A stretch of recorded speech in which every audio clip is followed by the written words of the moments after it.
en esta sesión de coloquio de esta tarde de martes 22 de septiembre. Y en esta ocasión nos van a platicar desde Mérida, Rogelio, que anda por allá por el SNAP. Nos va a platicar de los esquemas no son como los pinta. Una invitación a la geometría algebraica y aritmética. Le damos las gracias a Rogelio, que siempre tiene una actitud propositiva y de difundir el conocimiento. Ya ha participado en anteriores ocasiones en el coloquio. Y bueno, pues ya se la sabe. Le damos las gracias y pues los dejamos con ustedes. Ya la palabra, Rogelio. Ok, muchas gracias, Efraín, te lo agradezco mucho y muchas felicidades también por este esfuerzo que están haciendo de transmitir a toda la comunidad y a todo el mundo este tipo de coloquios, que creo que son de mucha ayuda y muy benéficos para toda la comunidad. Muchas gracias por ese esfuerzo, de verdad me parece una excelente idea y muchas gracias por invitarme a compartir un poco de las cosas que nos gustan, ¿no? El día de hoy yo les quería hablar de un tema que me gusta mucho y que en particular a mí me costó mucho trabajo entenderlo cuando yo era estudiante. De hecho, yo tuve que cursar varias veces el curso de geometría algebraica. De hecho, yo he seguido una filosofía que me dijo mi asesor de doctorado. Me dijo que cualquier curso de geometría algebraica que se abra, cualquiera, lo tienes que tomar. Siempre, ¿no? Si quieres aprender geometría algebraica, siempre es una buena idea tomar el curso una y otra vez porque siempre hay algo interesante, algo nuevo que puedes aprender. Y como resultado de esa filosofía es que casi siempre que hay un curso de geometría algebraica, ahí estoy, ¿no? Incluso ahora está Ravi Vakil impartiendo un curso de geometría algebraica en línea y aunque yo no estoy haciendo las tareas y eso porque ya no puedo con mis clases que estoy dando y todo, pero ahí estoy todos los fines de semana. Y entonces es una buena recomendación. Y en particular esto de la teoría de esquemas, cuando yo era estudiante, a mí me costó un poco de trabajo y bueno, ahora estoy como tratando de presentar esto como después de tantos años estar viviéndolo y tomando cursos, como ahora lo veo, como ahora lo entiendo, y pretendo dar una plática así como muy de coloquio, muy para todo el mundo, aunque bueno, pues siempre hay que hacer un poco de matemáticas, ¿no? Entonces, no puede uno empezar una plática de geometría algebraica, esto de geometría algebraica, sin hablar de Alexander Grothendieck, que es uno de los padres de la geometría algebraica, y de hecho yo creo que el gran padre de la geometría algebraica, al menos de la época moderna, que lamentablemente murió en el 2014, tiene una historia muy interesante, la cual también les recomiendo leer. Pero quiero hacer esta cita que escribieron Mumford y Tate, que son otros dos grandes de las matemáticas, en particular también dos grandes de la geometría algebraica. Entonces, para que se den cuenta cómo dos grandes de la geometría algebraica hablaban de Alexander Grothendieck, y ahorita les platico un poco de la historia de este escrito. Esto lo escribieron para la revista ¿cómo se llama? De Science, para biología, donde trataban de explicarle a los biólogos qué es lo que es un esquema. Entonces, aquí empieza así. Dice, aunque las matemáticas se convirtieron más y más abstractas y generales durante el siglo XX, es Alexander Grothendieck quien fue el gran maestro de esta tendencia. Su habilidad única fue la de eliminar todas las hipótesis innecesarias y adentrarse tan profundamente en un área que sus patrones más intrínsecos y en el nivel más alto de abstracción se revelaban a sí mismos. Y entonces, como quien es Mao, mostraba cómo las soluciones a viejos problemas caían una a una de manera directa, ahora que su verdadera naturaleza había sido revelada. Entonces, fíjense cómo hablan de la abstracción de Grothendieck y de su manera de hacer matemáticas y de entender, ¿no? Y de su poder que tenía de la abstracción y cómo le servía, ¿no? Dice, su fuerza y su intensidad fueron legendarias. Trabajó largas horas transformando totalmente a la geometría algebraica y sus conexiones con la teoría algebraica de números. Es considerado por muchos el matemático más grande del siglo XX. Y esto lo escribió David Mumford y John Tate en esta revista en la que trataban de explicarle a los biólogos que era un esquema justamente, ¿no? Entonces aquí la historia es un poco interesante, pero bueno, ellos continúan, dicen, tradicionalmente estudiar el lugar geométrico asociado a ecuaciones polinomiales significaba estudiar las soluciones en los complejos, de polinomios con coeficientes complejos. Sin embargo, antes de Grothendieck, André Weil y Oskar Zariski se habían dado cuenta de que tendrían una mejor perspectiva y entendimiento si consideraban soluciones y polinomios sobre campos arbitrarios, por ejemplo, sobre campos finitos o sobre campos numéricos. Los fundamentos apropiados de la noción general de geometría algebraica no estaban claros y fue entonces que Grothendieck hizo su primera innovación. Inventó una clase de estructuras geométricas que generalizan a las variedades y a las que llamó esquemas. En términos simples, él propuso asociar a cada anillo conmutativo con un objeto geométrico llamado el espectro del anillo o esquema afín y parchar pegando todos estos objetos para formar un esquema. El anillo es entonces pensado como el conjunto de funciones del esquema afín. ¿no? Entonces, aquí, ahora sí, en términos muy generales, resumen o dicen lo cual es la idea de Grothendieck para la definición y la construcción de estos objetos geométricos y su utilidad, ¿verdad? Que de pronto empieza a trabajar con la geometría algebraica clásica, que clásicamente era la geometría, digamos, sobre los complejos, geometría algebraica sobre los complejos, pero esta generalización que hace Grothendieck pues, le permite de repente empezar a unificar problemas que tienen que ver con teoría de números. Grothendieck, yo creo que en el fondo, digo, no estoy seguro, pero en el fondo él quería resolver un problema muy importante de teoría de números, que son las conjeturas de Weil, propuestas por André Weil, y esta noción de esquemas y todo eso, tengo la impresión que iba en ese sentido, ¿no? Que gran parte de su motivación era esta unificación entre la teoría de números y la geometría algebraica. Entonces, pero ¿cómo se define formalmente un esquema? Es justamente lo que queremos aquí nosotros entender. ¿Qué cosa es un esquema? Entonces, un esquema X es un espacio localmente anillado que es localmente afín.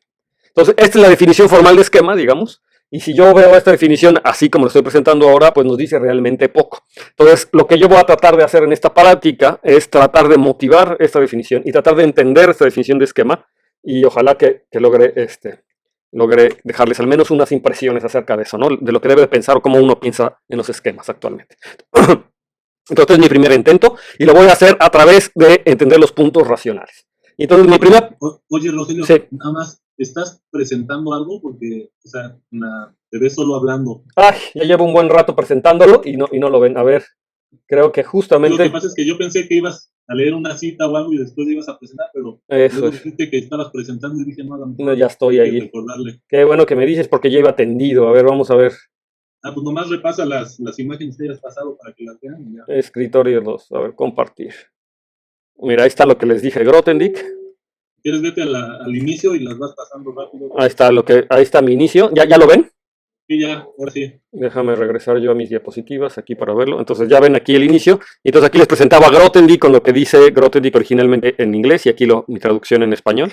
Entonces, este es Alexander Grothendieck, la persona que está aquí, y luego finalmente puse lo que les leí, ¿no? Con algunos comentarios. Y entonces aquí es donde iba, les decía que cómo se define formalmente un esquema. Entonces un esquema es un espacio localmente anillado, que es localmente afín. Y les decía que esta definición pues es la que quiero motivar y es la que quiero que entendamos finalmente, ¿no? A ver si lo logramos. Entonces mi intento uno es a través de entender lo que son los puntos racionales.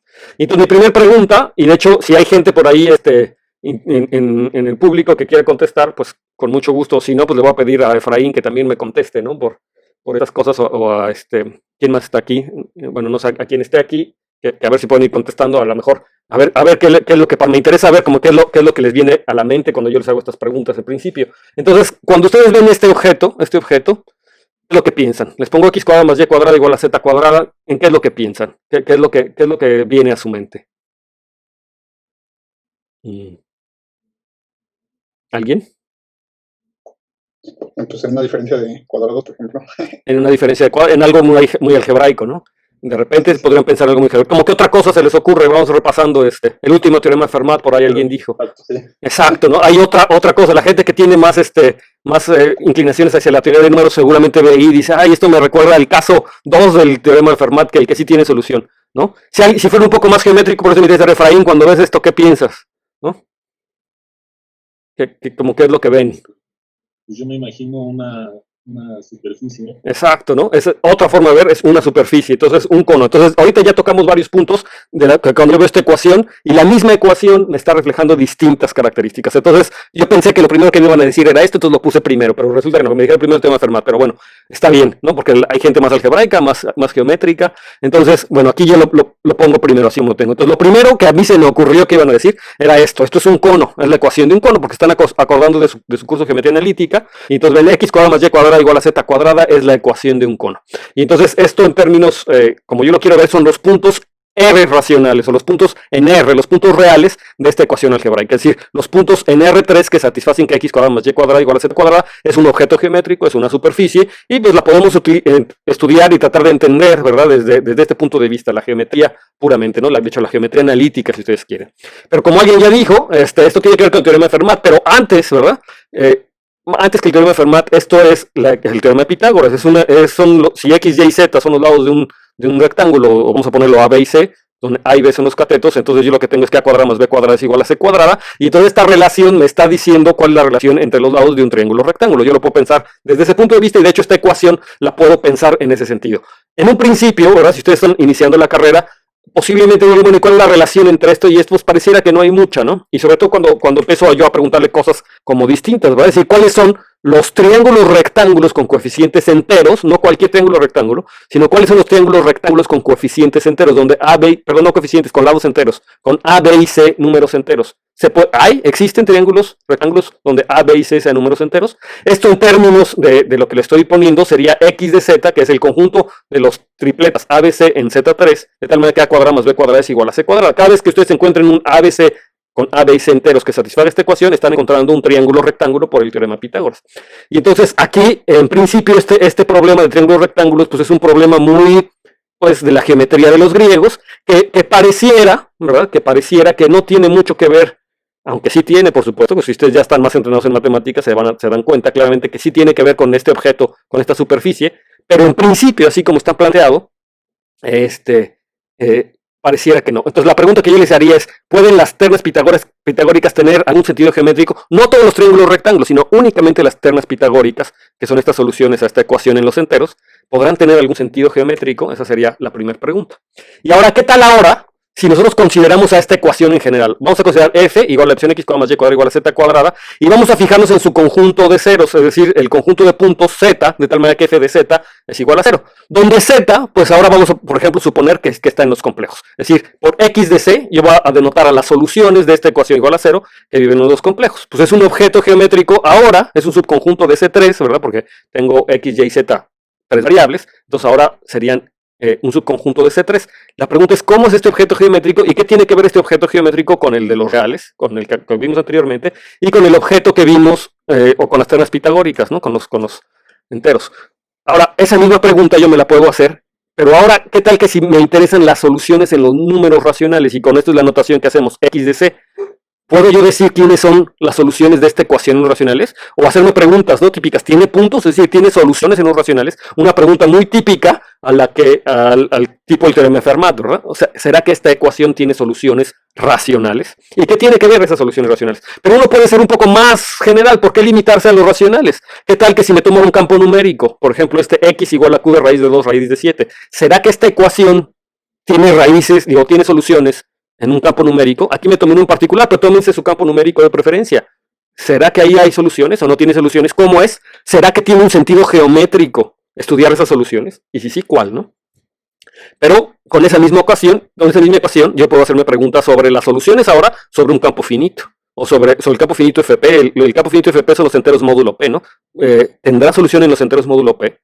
¿O tendrá solución en una extensión de ese campo finito, en la extensión de grado n? Fp a la n es el campo finito con p a la n elementos, que es una extensión de grado n de Fp. ¿Será que en ese campo tiene solución? Y aquí hay unas preguntas mucho más interesantes, ¿no? Ya que me estoy preguntando esto. Esta misma ecuación la estoy viendo ahora sobre un campo finito, y yo tengo una torre de campos finitos. Entonces yo podría contar el número de soluciones, si es que tiene, en cada uno de estos campos finitos. Si yo defino npn, que es igual al número de soluciones, déjenme ver si... déjenme ver. Ya, puse el cursor.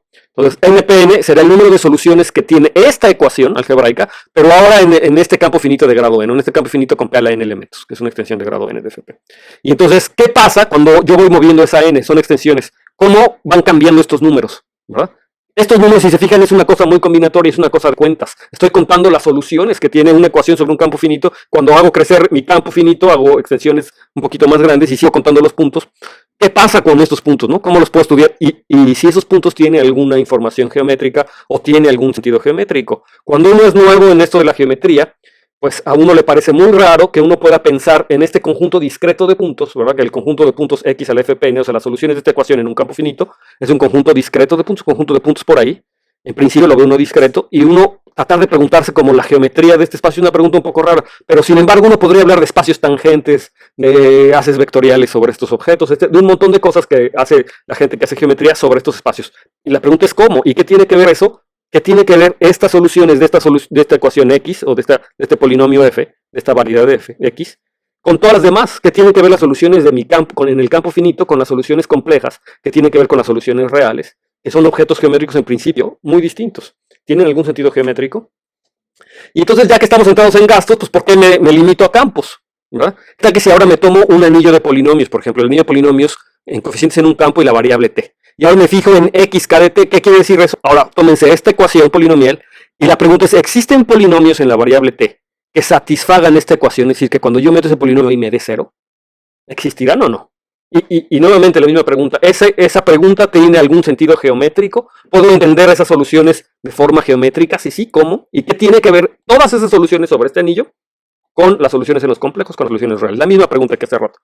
Y todavía nos podemos ir más generalmente. ¿Qué pasa si R es un anillo en general, en donde tenga sentido, ¿verdad? Aquí afortunadamente todos los coeficientes son 1, entonces casi para cualquier anillo yo puedo hacerme esa misma pregunta. ¿Puedo fijarme las soluciones en ese anillo, en ese objeto? O sea, lo mínimo que necesito para hacerme esta pregunta, necesito tener una estructura donde pueda sumar objetos y donde pueda multiplicarlos, ¿no? Donde tenga sentido elevar al cuadrado. Entonces un anillo entra perfecto, ¿no? Es casi la estructura mínima que le puedo pedir para poder dar sentido a hacer una ecuación igual a 0. Por supuesto necesito un elemento 0. Entonces en un anillo, ¿será que tengo soluciones? Y si se fijan, entonces ahora tengo un montón de problemas, ¿no? O sea, tratar de describir si tiene soluciones, si no tiene soluciones, si tiene interpretación geométrica y cuál es la relación que existen entre todos estos objetos que estoy definiendo cuando varío a mis anillos R. Todos los ejemplos anteriores son casos particulares de este último, porque todos, en particular todos los casos que metí aquí adentro, son anillos, ¿verdad? Son Z, anillos sobre Z, digamos. Entonces, bueno, esa es la pregunta. Son ejemplos. ¿Y cómo podría yo clasificar estos problemas? ¿Será que son ejemplos geométricos? O sea, ¿lo podría clasificar como un ejemplo de la geometría? Pues claramente cuando estoy sobre los complejos o sobre los reales, pues todo el mundo estaría de acuerdo en decir, pues si las soluciones de los complejos, pues es un objeto geométrico, es algo de la geometría. Pero cuando yo me pregunto sobre las soluciones en los enteros, ¿podríamos decir que es un problema geométrico o más bien un problema de teoría de números? Porque ahora estoy preguntándome sobre las soluciones enteras o sobre las soluciones sobre los racionales. ¿Será un problema geométrico o un problema de números? Pero cuando cambio, ¿verdad? Y ya soy más general y ahora tengo anillos arbitrarios, las soluciones a esta ecuación polinomial, ¿será que es un problema de teoría de números o un problema geométrico? O más bien es un problema algebraico. Entonces, como que empieza a tomar distintos sabores, ¿no? Distintos sabores esta situación. Y es algo que notó Grothendieck y por supuesto los matemáticos desde antes como que tenían esa idea, pero pareciera que los empezaban a tratar, bueno, los trataban en principio como objetos distintos y si recuerdan lo que leí acerca de Grothendieck, ven que André Weil y otros ya empezaban a combinar, ¿verdad? Ya empezaban a tratar como de encontrar el mismo sabor a este problema en principio que es de teoría de números, encontrar las soluciones sobre un campo finito con los problemas sobre los números complejos y empezaban a relacionarlos, ¿no? Como que les parecía a Tate, a Weil y a Zariski, ¿no? Como que les parecía que había o debería de haber algo más profundo que tratar de explicarme a todos estos objetos de jalón, ¿verdad? En un solo bloque.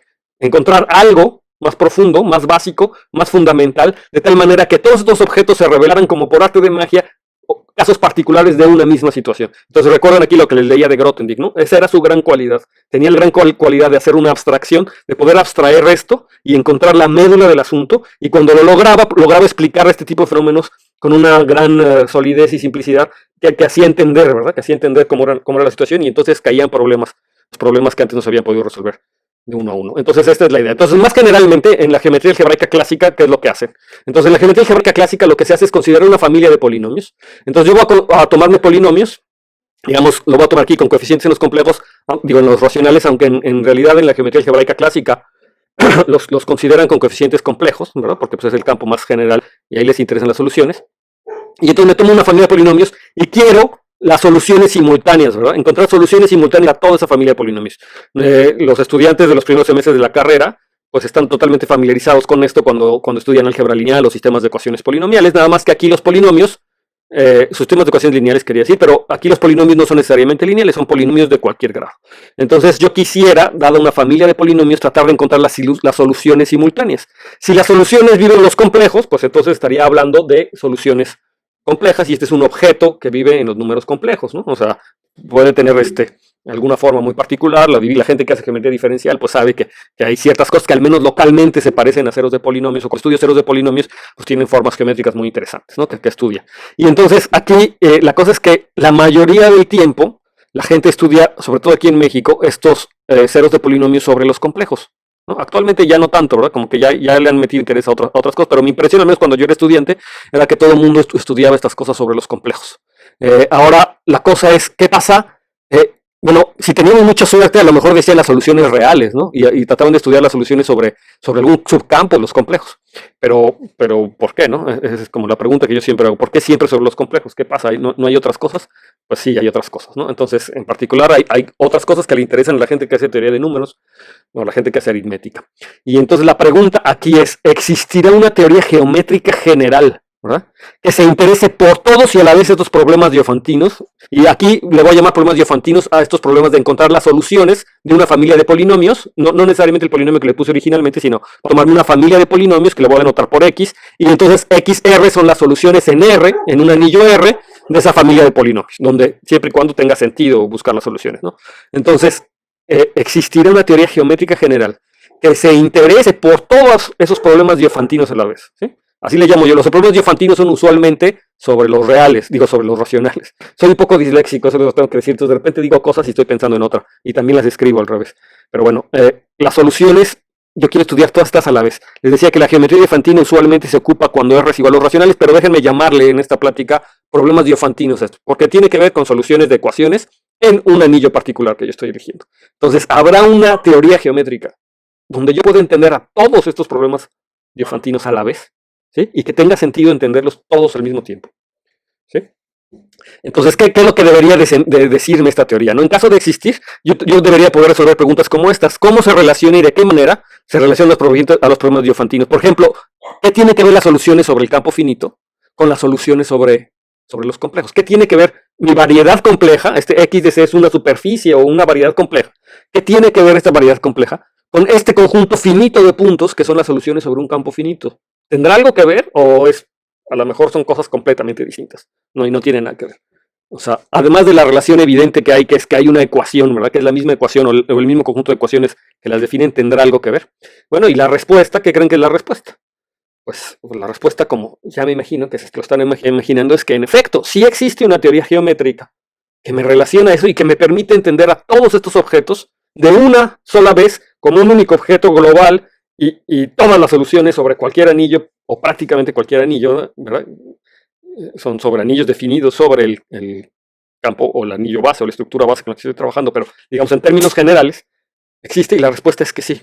¿Y qué es lo que me da esa respuesta? Pues justamente la teoría de esquemas de Grothendieck. O sea, esta es la gran visión de Grothendieck, que pudo abstraer y juntar todas estas cosas y poderlas explicar como parte de una misma cosa, ¿no? Aunque la gente ya las trabajaba por separado, ya tenía yo a la gente de teoría de números trabajando sobre soluciones de ecuaciones sobre campos finitos, y a otros también trabajando sobre soluciones enteras y teoremas tipo Fermat, etcétera, y otros haciendo geometría compleja o geometría sobre números reales, geometría analítica, y pues aunque parecen áreas muy distintas, y al menos eso lo vive uno en la licenciatura, ¿no? Uno va a clase de geometría analítica y luego de geometría analítica cambia uno de salón y se va a clase de cálculo, y aunque hay cierta relación, como que de repente no es tan claro, y luego vas a álgebra lineal y dices, no, esto sí es otra cosa, pero luego vas a teoría de números y dices, esto es otra cosa, y tan es así que la gente en la licenciatura dice, no, pues ¿tú a qué te dedicas? No, pues yo me dedico al álgebra, y tú, no, pues yo al análisis, como si fueran cosas completamente distintas. Y la verdad, la realidad es que hay puentes estrechísimos entre una rama y la otra que te conectan las matemáticas de una manera impresionante y sorprendente, establecer puentes magníficos, y de hecho la teoría de esquemas es uno de estos ejemplos, un puente al menos muy fuerte que se estableció o que ayudó a establecer un puente, para no ponerle todo el peso a la teoría de esquemas, pero sí ayudó a establecer un puente muy estrecho entre la teoría de números que se conocía hasta entonces, con la geometría algebraica, la geometría compleja, que también se tenía desarrollada hasta ese entonces. Entonces se estableció un puente muy estrecho. De pronto, con la teoría de esquemas de Grothendieck, empezó uno a poder hacer geometría sobre estos campos finitos y geometría en serio, ¿no? O sea, no combinatoria, nada más, ¿no? O sea, la combinatoria es muy importante y muy, como vamos a ver a continuación, pero o sea, realmente yo podía empezar a hablar de haces tangentes, de espacios tangentes, de todas las cosas que uno hace en geometría, pero para estos objetos. Y entonces les quiero platicar algo que también ha sido muy importante para mí, y es las conjeturas de Weil.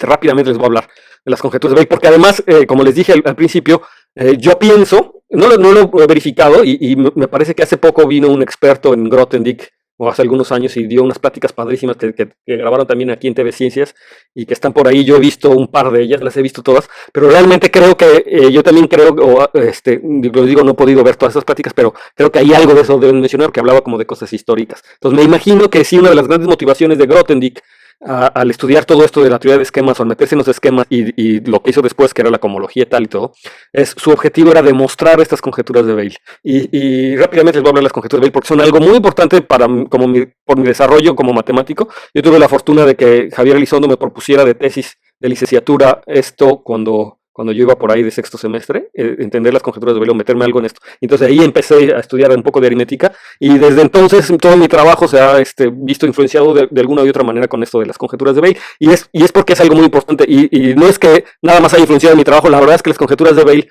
han influenciado el desarrollo de las matemáticas y la aritmética desde que fueron mencionadas hasta la fecha, o sea, al grado de que yo pienso que Grothendieck creó esta teoría de esquemas y la cohomología y tal y todo eso justamente para demostrar esto que ahora es un teorema, pero que en esos entonces eran las conjeturas conocidas como las conjeturas de Bell. Y entonces empieza con esta enunciado. O sea X un esquema de tipo finito, proyectivo, reducido y reducible sobre un campo numérico.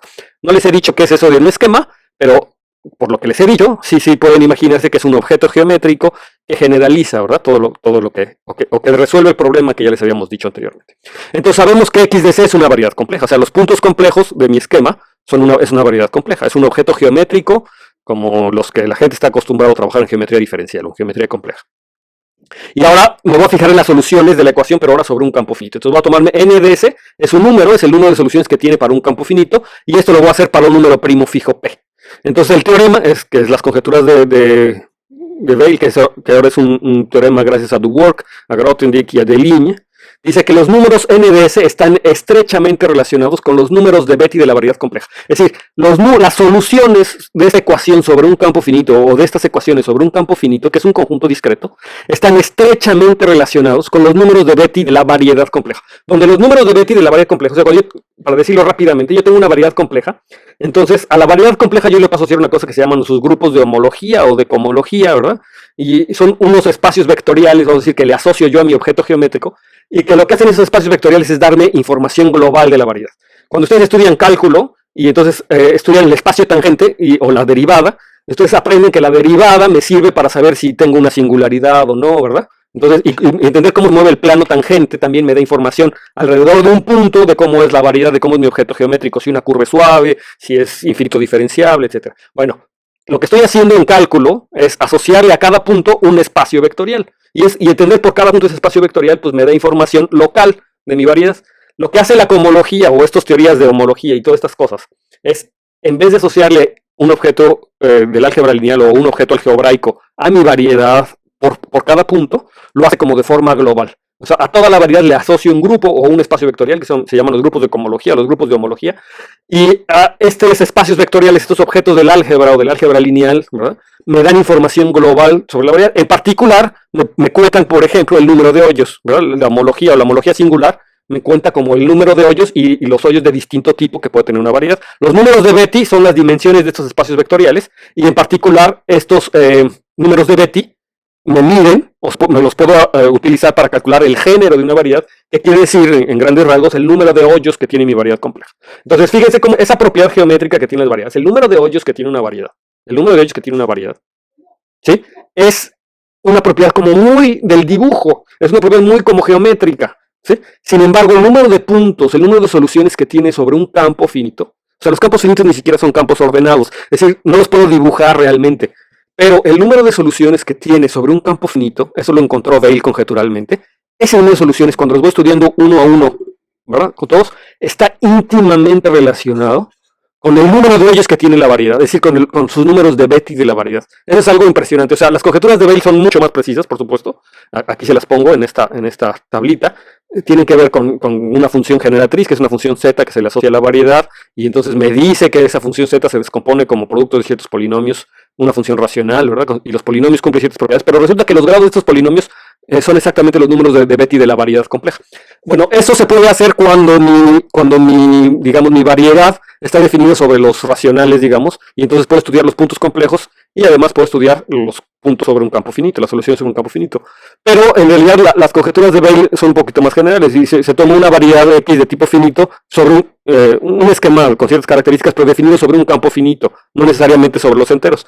Y entonces ahí no es claro, al menos en un principio, cómo encontrar los puntos complejos. Sin embargo, las conjeturas de Bell van un poco más allá. Me dicen que debería existir una teoría de cohomología donde los grados de estos polinomios sean los números de Betti de esa cohomología, no de la cohomología singular de la variedad, sino, o sea, eso quiere decir que debería de haber una cosa geométrica en estos objetos y que me midan el género, aunque estos objetos aquí en campos finitos pues son como puntitos por ahí, pero debería haber una noción de género, una noción de números de Betti, un grupo de cohomología que sea intrínseco a mi objeto geométrico, aunque sean un conjunto de puntos por ahí extraños. Y que además esa noción intrínseca asociada a este conjunto de puntos debería coincidir con la noción clásica cuando sí se pueden dibujar. Es decir, cuando yo puedo agarrar mis ecuaciones y fijarme en sus soluciones complejas, ¿no? Me fijo en todas sus soluciones y lo dibujo y le mido los hoyos, cuántos hoyos tiene, entonces la noción de género debería coincidir. Entonces no sé si se dan cuenta, pero las conjeturas de Weil en ese momento, es decir, en el año 60 y tantos, en el 59, cuando André Weil sacó este artículo,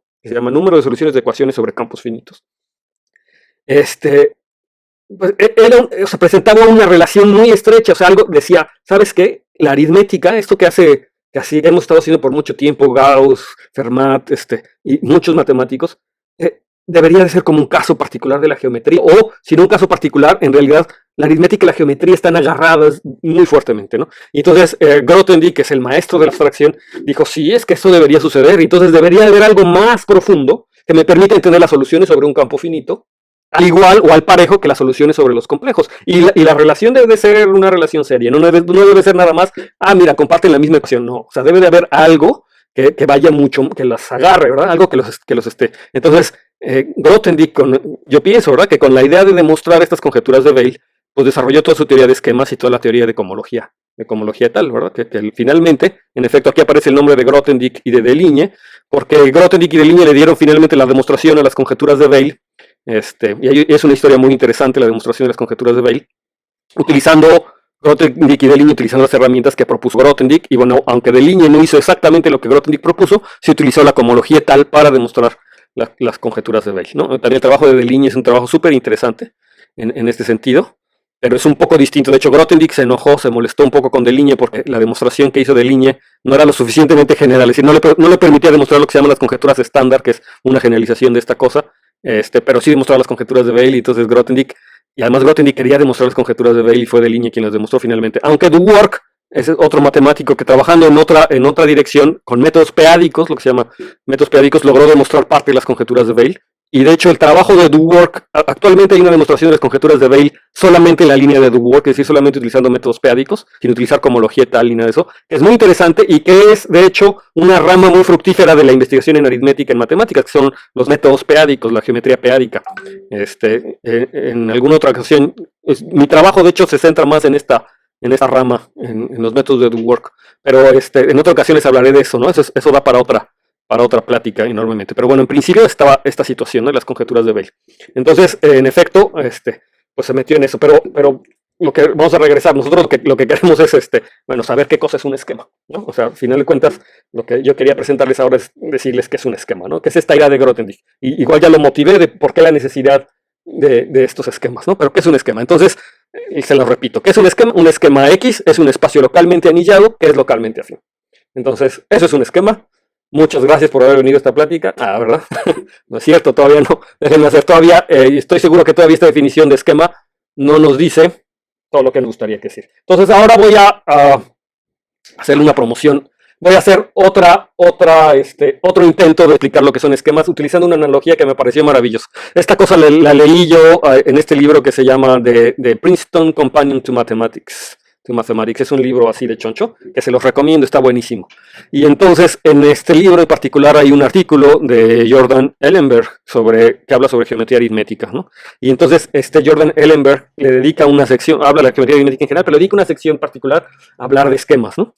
Y me pareció muy padre esta idea que tuvo de explicar los esquemas con una analogía a la gramática. Y entonces yo voy a agarrar esta idea de Jordan Ellenberg, que sinceramente no sé si es originalmente de él. Por ahí en alguna ocasión alguien me dijo que en gramática ha habido intentos de formalizar la gramática y que en efecto han hecho cosas muy parecidas a las que les voy a presentar aquí, pero tampoco he tenido tiempo de corroborarlo. En cualquier caso es una idea que es muy bonita y se las voy a presentar. Entonces la idea de esto es como hacer gramática a la matemática. Nosotros vamos a empezar a hacer gramática de una manera formal. Y entonces por un lado yo lo que tengo vamos a trabajar con esto, con adjetivos y con sustantivos. Y entonces un ejemplo de un adjetivo es, por ejemplo, el amarillo, ¿no? Amarillo es algo amarillo. Y entonces ahora yo podría tratar de describir o de enumerar a todos los sustantivos que pueden ser calificados con este adjetivo, es decir, con el amarillo. Entonces puedo poner aquí girasoles, plátanos, manzanas, cervezas, perfumes, limones, flores, todo lo que yo quiera que es que sea amarillo, entonces ahí está, se los presento, ¿no? Y entonces la idea de esto es que si ustedes ven este cuadrado que les estoy presentando a la derecha, y yo les preguntara como, ¿qué tratamos de describir con eso? O imagínense que están en un extraterrestre y llegan, y como, ¿qué estamos tratando de describir con esto, ¿no? Con todas las cosas, aquí solamente puse un subconjunto pequeño, pero imagínense que yo les enseño todas las cosas, si pudiera, que pueden calificarse con amarillo. Entonces la idea es que viendo esto, yo en cierto sentido les estoy describiendo lo que es el color amarillo, sin necesidad de decirles qué es el color amarillo, simplemente a través de todos los objetos que yo puedo, o todos los sustantivos, todos los objetos que yo puedo calificar con este adjetivo, me dan la idea en sí de lo que es el color amarillo. Entonces lo mismo puedo hacer con otro color, ¿verdad? Yo agarro el rojo y les enseño todas las cosas que son rojas, y entonces sin necesidad de decirles, estoy encontrando como una caracterización del color rojo a través de sus sustantivos, ¿no? A través de los sustantivos. Bueno, entonces esta idea la podemos entender un poquito mejor. Entonces, dado un adjetivo A, vamos a empezar a hacer matemáticas. Dado un adjetivo A, denotemos por gamma de A, es el conjunto de sustantivos, de tal manera que ese puede ser calificado por el adjetivo A, ¿no? Entonces, gamma de A es el conjunto de todos. Entonces, así como ya hicimos hace rato, si A es el amarillo, entonces gamma de A son el conjunto de todas las cosas que podemos calificar como amarillas. Plátano, digo, algunas cosas a lo mejor hay flores que también son moradas, ¿no? Pero también hay amarillas, entonces entran en este conjunto. También a lo mejor van a entrar en el conjunto de moradas, pero aquí entran, ¿no? O sea, no hay problema. Entonces, gamma de A son todos los objetos o todos los sustantivos que yo voy a poder calificar con esta cosa que se llama amarillo, ¿de acuerdo? Entonces, si yo tengo otro adjetivo, rojo, entonces pues tengo otro gamma de B. Gamma de B son todos los objetos, ¿verdad? Y entonces les digo, la idea es que este gamma de A y gamma de B, en cierto sentido, el gamma de A caracteriza a mi objeto A. Al menos eso es como intuitivamente lo que yo tendría, ¿no? Entonces yo lo voy a poner como teorema, aunque en realidad es una conjetura porque no está demostrado, ni lo pienso demostrar, pero como estamos queriendo hacerlo de la forma matemática, entonces yo podría decir lo siguiente: dados dos adjetivos A y B, tenemos que si gamma de A es distinto a gamma de B, entonces A no puede ser igual a B, ¿no? Claro, o sea, si yo le doy todo el conjunto de cosas que puedo calificar con un adjetivo, y le doy otro conjunto con lo que puedo calificar otro adjetivo y no son iguales, pues claramente A no puede ser igual a B, ¿verdad? O sea, eso está clarísimo. Lo que podría ser más interesante es lo siguiente: ¿qué pasa si ahora gamma de A es igual a gamma de B? ¿Será que A es igual a B? Pues ni si no son iguales, pero cualquier objeto que yo pueda calificar con el adjetivo A, también lo puedo calificar con el adjetivo B y viceversa. Piénselo tantito, ¿no? Si no son iguales, pues deberían de ser isomorfos, lo que eso quiera decir, ¿no? O sea, a lo mejor son sinónimos o es una forma de referirse a lo mismo, pero en otra cosa. Pero esos dos objetos, es decir, las gamas de A y la gama, esta cosa gama que me da los sustantivos, como que sí debería de caracterizar a mi adjetivo, ¿no? Al menos es el sentimiento, ¿no? Y entonces, pues está bien padre esto, ya tengo como una formulación matemática de lo que es un adjetivo. Pero, ¿qué es lo que estamos ganando? Pues a lo mejor no mucho, pero al menos desde el punto de vista matemático sí es interesante. Pero sin embargo, yo creo que sí hay algo que estamos ganando. Estamos haciendo esta generalidad, estamos generalizando algo, y ahorita van a ver en qué sentido. Y luego esta generalización debería de arrojarnos información que no podemos ver a simple vista, ¿no? Por eso es esta frase de Grothendieck, de Tate, y de Mumford y de Tate, que hablan de Grothendieck, me gusta porque dicen, ¿no? Grothendieck hace una abstracción y luego como por arte de magia empiezan a ver cosas que a simple vista no se veían, ¿no? Entonces, vamos a ver en qué sentido. Entonces, yo además me gustaría como poder comparar a mis dos adjetivos. ¿Y cómo los comparo? Entonces, no cualesquiera dos adjetivos los puedo comparar, pero habrá algunos que claramente sí los puedo comparar, como por ejemplo grande y enorme. En el sentido, enorme es como más restrictivo, es un adjetivo más fuerte que yo le estoy poniendo a un objeto, ¿no? Ser enorme siempre es un adjetivo como más fuerte. Entonces yo podría decir que tengo un morfismo, ¿verdad?, entre estos dos adjetivos que va de grande a enorme. Y eso se traduce en decir que cualquier cosa que sea enorme, pues en particular es grande. Si se fijan, esta contención lo que me está diciendo es que siempre que yo tenga un morfismo aquí entre dos adjetivos, entonces tengo la respectiva contención entre los objetos que me lo califican. Es decir, si yo tengo algo que es enorme, esto es en particular grande, ¿no? Entonces, porque vive aquí adentro de este conjunto. Y entonces la proposición que yo tengo es que si tengo dos adjetivos, aquí le puse subconjunto, pero en realidad debería ser una flecha. Si yo tengo de A a B, en el sentido que B es más fuerte que A, en cualquier sentido, que eso quiere decir, por ejemplo, en este sentido, con enorme es más fuerte que grande. Entonces, si yo tengo esta relación aquí entre A y B, entonces yo debería tener una relación de contención entre los conjuntos de adjetivos, que va, por cierto, en el orden contrario. En términos matemáticos, esto le podría escribir así. Si yo tengo un morfismo F de A a B, entonces esto me está determinando un morfismo F asterisco entre gamma de B y gamma de A, donde gamma de B es el conjunto de ya lo repito, el conjunto de sustantivos que pueden ser calificados por B y gamma de A es el conjunto de sustantivos que pueden ser calificados por A. Entonces esto me está dando una relación. Aquí toda la gente que sabe de teoría de categorías o que ha estudiado algo de topología o algo de álgebra homológica o de álgebra en general, entonces ya empieza a ver como que, como que esto me suena, ¿no? Esto, tengo un morfismo aquí y esto me determina, ¿verdad? Gamma como si fuera un funtor, ¿verdad? Gamma es como un funtor contravariante que ahora me está dando una función aquí entre estos dos objetos, ¿no? Entonces, si se fijan. Ahora, fíjense, a cada adjetivo yo le estoy asociando un conjunto de sustantivos. Eso es algo súper padre. Pero entonces lo guarden en la memoria porque eso lo voy a necesitar. Entonces, idealmente podríamos quitarle su identidad a los adjetivos y ponerlos y estudiarlos tal cual. En vez de estudiar al adjetivo, podremos estudiar a la gamma de A. Es decir, que como que a mí me gustaría que en vez de estudiar el adjetivo amarillo, yo pueda decir cualquier propiedad que yo puedo decir del amarillo, pero en términos ahora del conjunto de su conjunto de sustantivos, es decir, de gamma de A. ¿Qué es lo que puedo yo decir del adjetivo a través del gamma de A? Entonces, idealmente me gustaría que cualquier cosa que yo pueda decir del adjetivo A, lo pueda decir en términos de gamma de A. Al grado que me gustaría poder redefinir lo que es un adjetivo, redefinirlo y decir, bueno, mi adjetivo realmente va a ser el conjunto gamma de A, ¿va? Sin hacer mención explícita a A. Aunque aquí lo estoy haciendo, pero digamos, yo puedo decir gamma de A, ahí está. En vez de que te diga amarillo, te aviento todas las cosas que son amarillas y tú deberías de entender por eso qué haces el amarillo. Y en principio, más o menos así es como uno aprende qué es el amarillo, ¿verdad? Uno aprende que el color amarillo es amarillo porque cuando eres niño te enseñan un montón de cosas que son amarillas y dices, esa cosa es el amarillo. O sea, haces esa asociación. Entonces, eso es lo que quiero. Entonces, yo voy a quitarle su identidad a A y más bien le voy a ocupar como de gamma de A. ¿Qué es lo que puedo decir? Pero entonces, ya que yo hago eso, entonces uno podría decirse, bueno, este es un subconjunto del conjunto de sustantivos. Ahora, ¿qué pasa si yo me tomo cualquier conjunto de sustantivos? Entonces vamos a hacer esa definición, ¿no? Un adjetivo era este gamma de A, ¿no? O sea, una vez al quitar la identidad, digamos como un adjetivo, es el gamma de A, que es un subconjunto de sustantivos. Pero ahora voy a definir lo que es una cualidad, que es casi lo mismo, pero es una cualidad de R, es un conjunto cualquiera de sustantivos. Ahora también dice cualquier conjunto de sustantivos. ¿Sí? Estoy generalizando lo que es gamma de A. Gamma de A es un conjunto de sustantivos, pero no es cualquiera. Es el conjunto de sustantivos que se pueden calificar por A. Pero ahora yo voy a tomarme así. Esa es la abstracción que uno hace en matemáticas, ¿no? Agarro un conjunto cualquiera de sustantivos y eso le llamo una cualidad. Y voy a definir un morfismo entre cualidades, pues va a ser una flecha entre estas dos cosas y es simplemente una relación de contención. Es decir, si R está contenido adentro de R', voy a decir que ahí tengo un morfismo. Es una flecha. ¿Sí? Con esa flecha voy a denotar esta relación de contención. Entonces, si se fijan, ya ven para dónde vamos, ¿no? Entonces, yo tengo que todo adjetivo, ¿verdad? Es una cualidad, por supuesto, todo adjetivo, pensándolo como este gamma de A, pues es una cualidad porque es un subconjunto de sustantivos, pero no es verdad que toda cualidad es un adjetivo. Eso está claro, no es cierto. Entonces, es más general. Entonces, regreso aquí a la frase esta de Grothendieck, ¿no? Estás haciendo una generalización. Entonces, regreso a lo que dice Tate y Mumford de Grothendieck. Grothendieck hizo su primera innovación.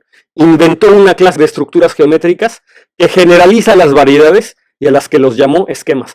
O sea, con este chorro de sustantivos y adjetivos y de cualidades, lo que traté de mostrarles es un poco como la matemática, cómo funciona, y luego que uno puede hacer generalizaciones, ¿no? Y bueno, la idea es que Grothendieck hizo algo parecido. Hizo esto más o menos parecido, pero para esquemas, ¿no? Para variedades algebraicas. Entonces, Grothendieck hizo su primera innovación. Inventó una clase de estructuras geométricas que generalizan a las variedades y a las que llamó esquemas. Además, bueno, continúa, ¿no? Dice en esta frase, ¿no? Adentrándose tan profundamente en un área que sus patrones más intrínsecos y en el nivel más alto de abstracción se revelaban a sí mismos y entonces, como quien es mago, mostraba cómo las soluciones a viejos problemas caían una a una de manera directa. ¿Sí? Entonces, mostrando nuevamente el poder de la abstracción, ¿no? ¿Qué es lo que está teniendo la abstracción? Entonces vamos a regresar a la parte de variedades y anillos, una vez motivada la situación. Entonces, da una variedad algebraica X sobre un campo K. Una variedad algebraica sobre un campo K es un objeto geométrico, es el conjunto de ceros de una familia de polinomios, ¿verdad? O localmente al menos se ve como el conjunto de ceros de una familia de polinomios. Da una variedad algebraica X sobre K. Su anillo de coordenadas o anillo de funciones, que lo voy a denotar gamma de X, y noten la analogía, ¿sí? Es el conjunto de funciones polinomiales gamma de X. ¿Qué es una función polinomial? Es decir, es una función entre X y el campo. Aquí el campo es el campo de los complejos, los reales, el campo finito o cualquier campo en el que esté definida mi variedad, ¿sí? O sea, el conjunto de ceros de una familia de polinomios con coeficientes en este campo, ¿tá? Entonces, una función polinomial es una función de tal manera que existe un polinomio, o una función polinomial, un polinomio, de tal manera que f, cuando lo pienso como función y lo evalúo en x, coincide exactamente con f, ¿no? Esa es una función polinomial. O sea, en otras palabras, es un polinomio, pero visto como función, con dominio mi variedad algebraica x, ¿de acuerdo? Es una función polinomial. Entonces, a cada variedad, a cada objeto geométrico que estoy estudiando, le voy a asociar este gamma de X, que es el conjunto de funciones polinomiales que tiene la tabla, ¿sí? Entonces, fíjense, piensen en la analogía que estaba haciendo hace rato con adjetivos y cualidad y sustantivos, ¿no? Y como. Entonces, aquí lo pongo en una tablita. Entonces, yo tengo aquí varios objetos y lo que yo le estoy asociando. Hace ratito les hablé de adjetivos y a estos adjetivos les asocié un conjunto de sustantivos que yo denoté por gamma de A.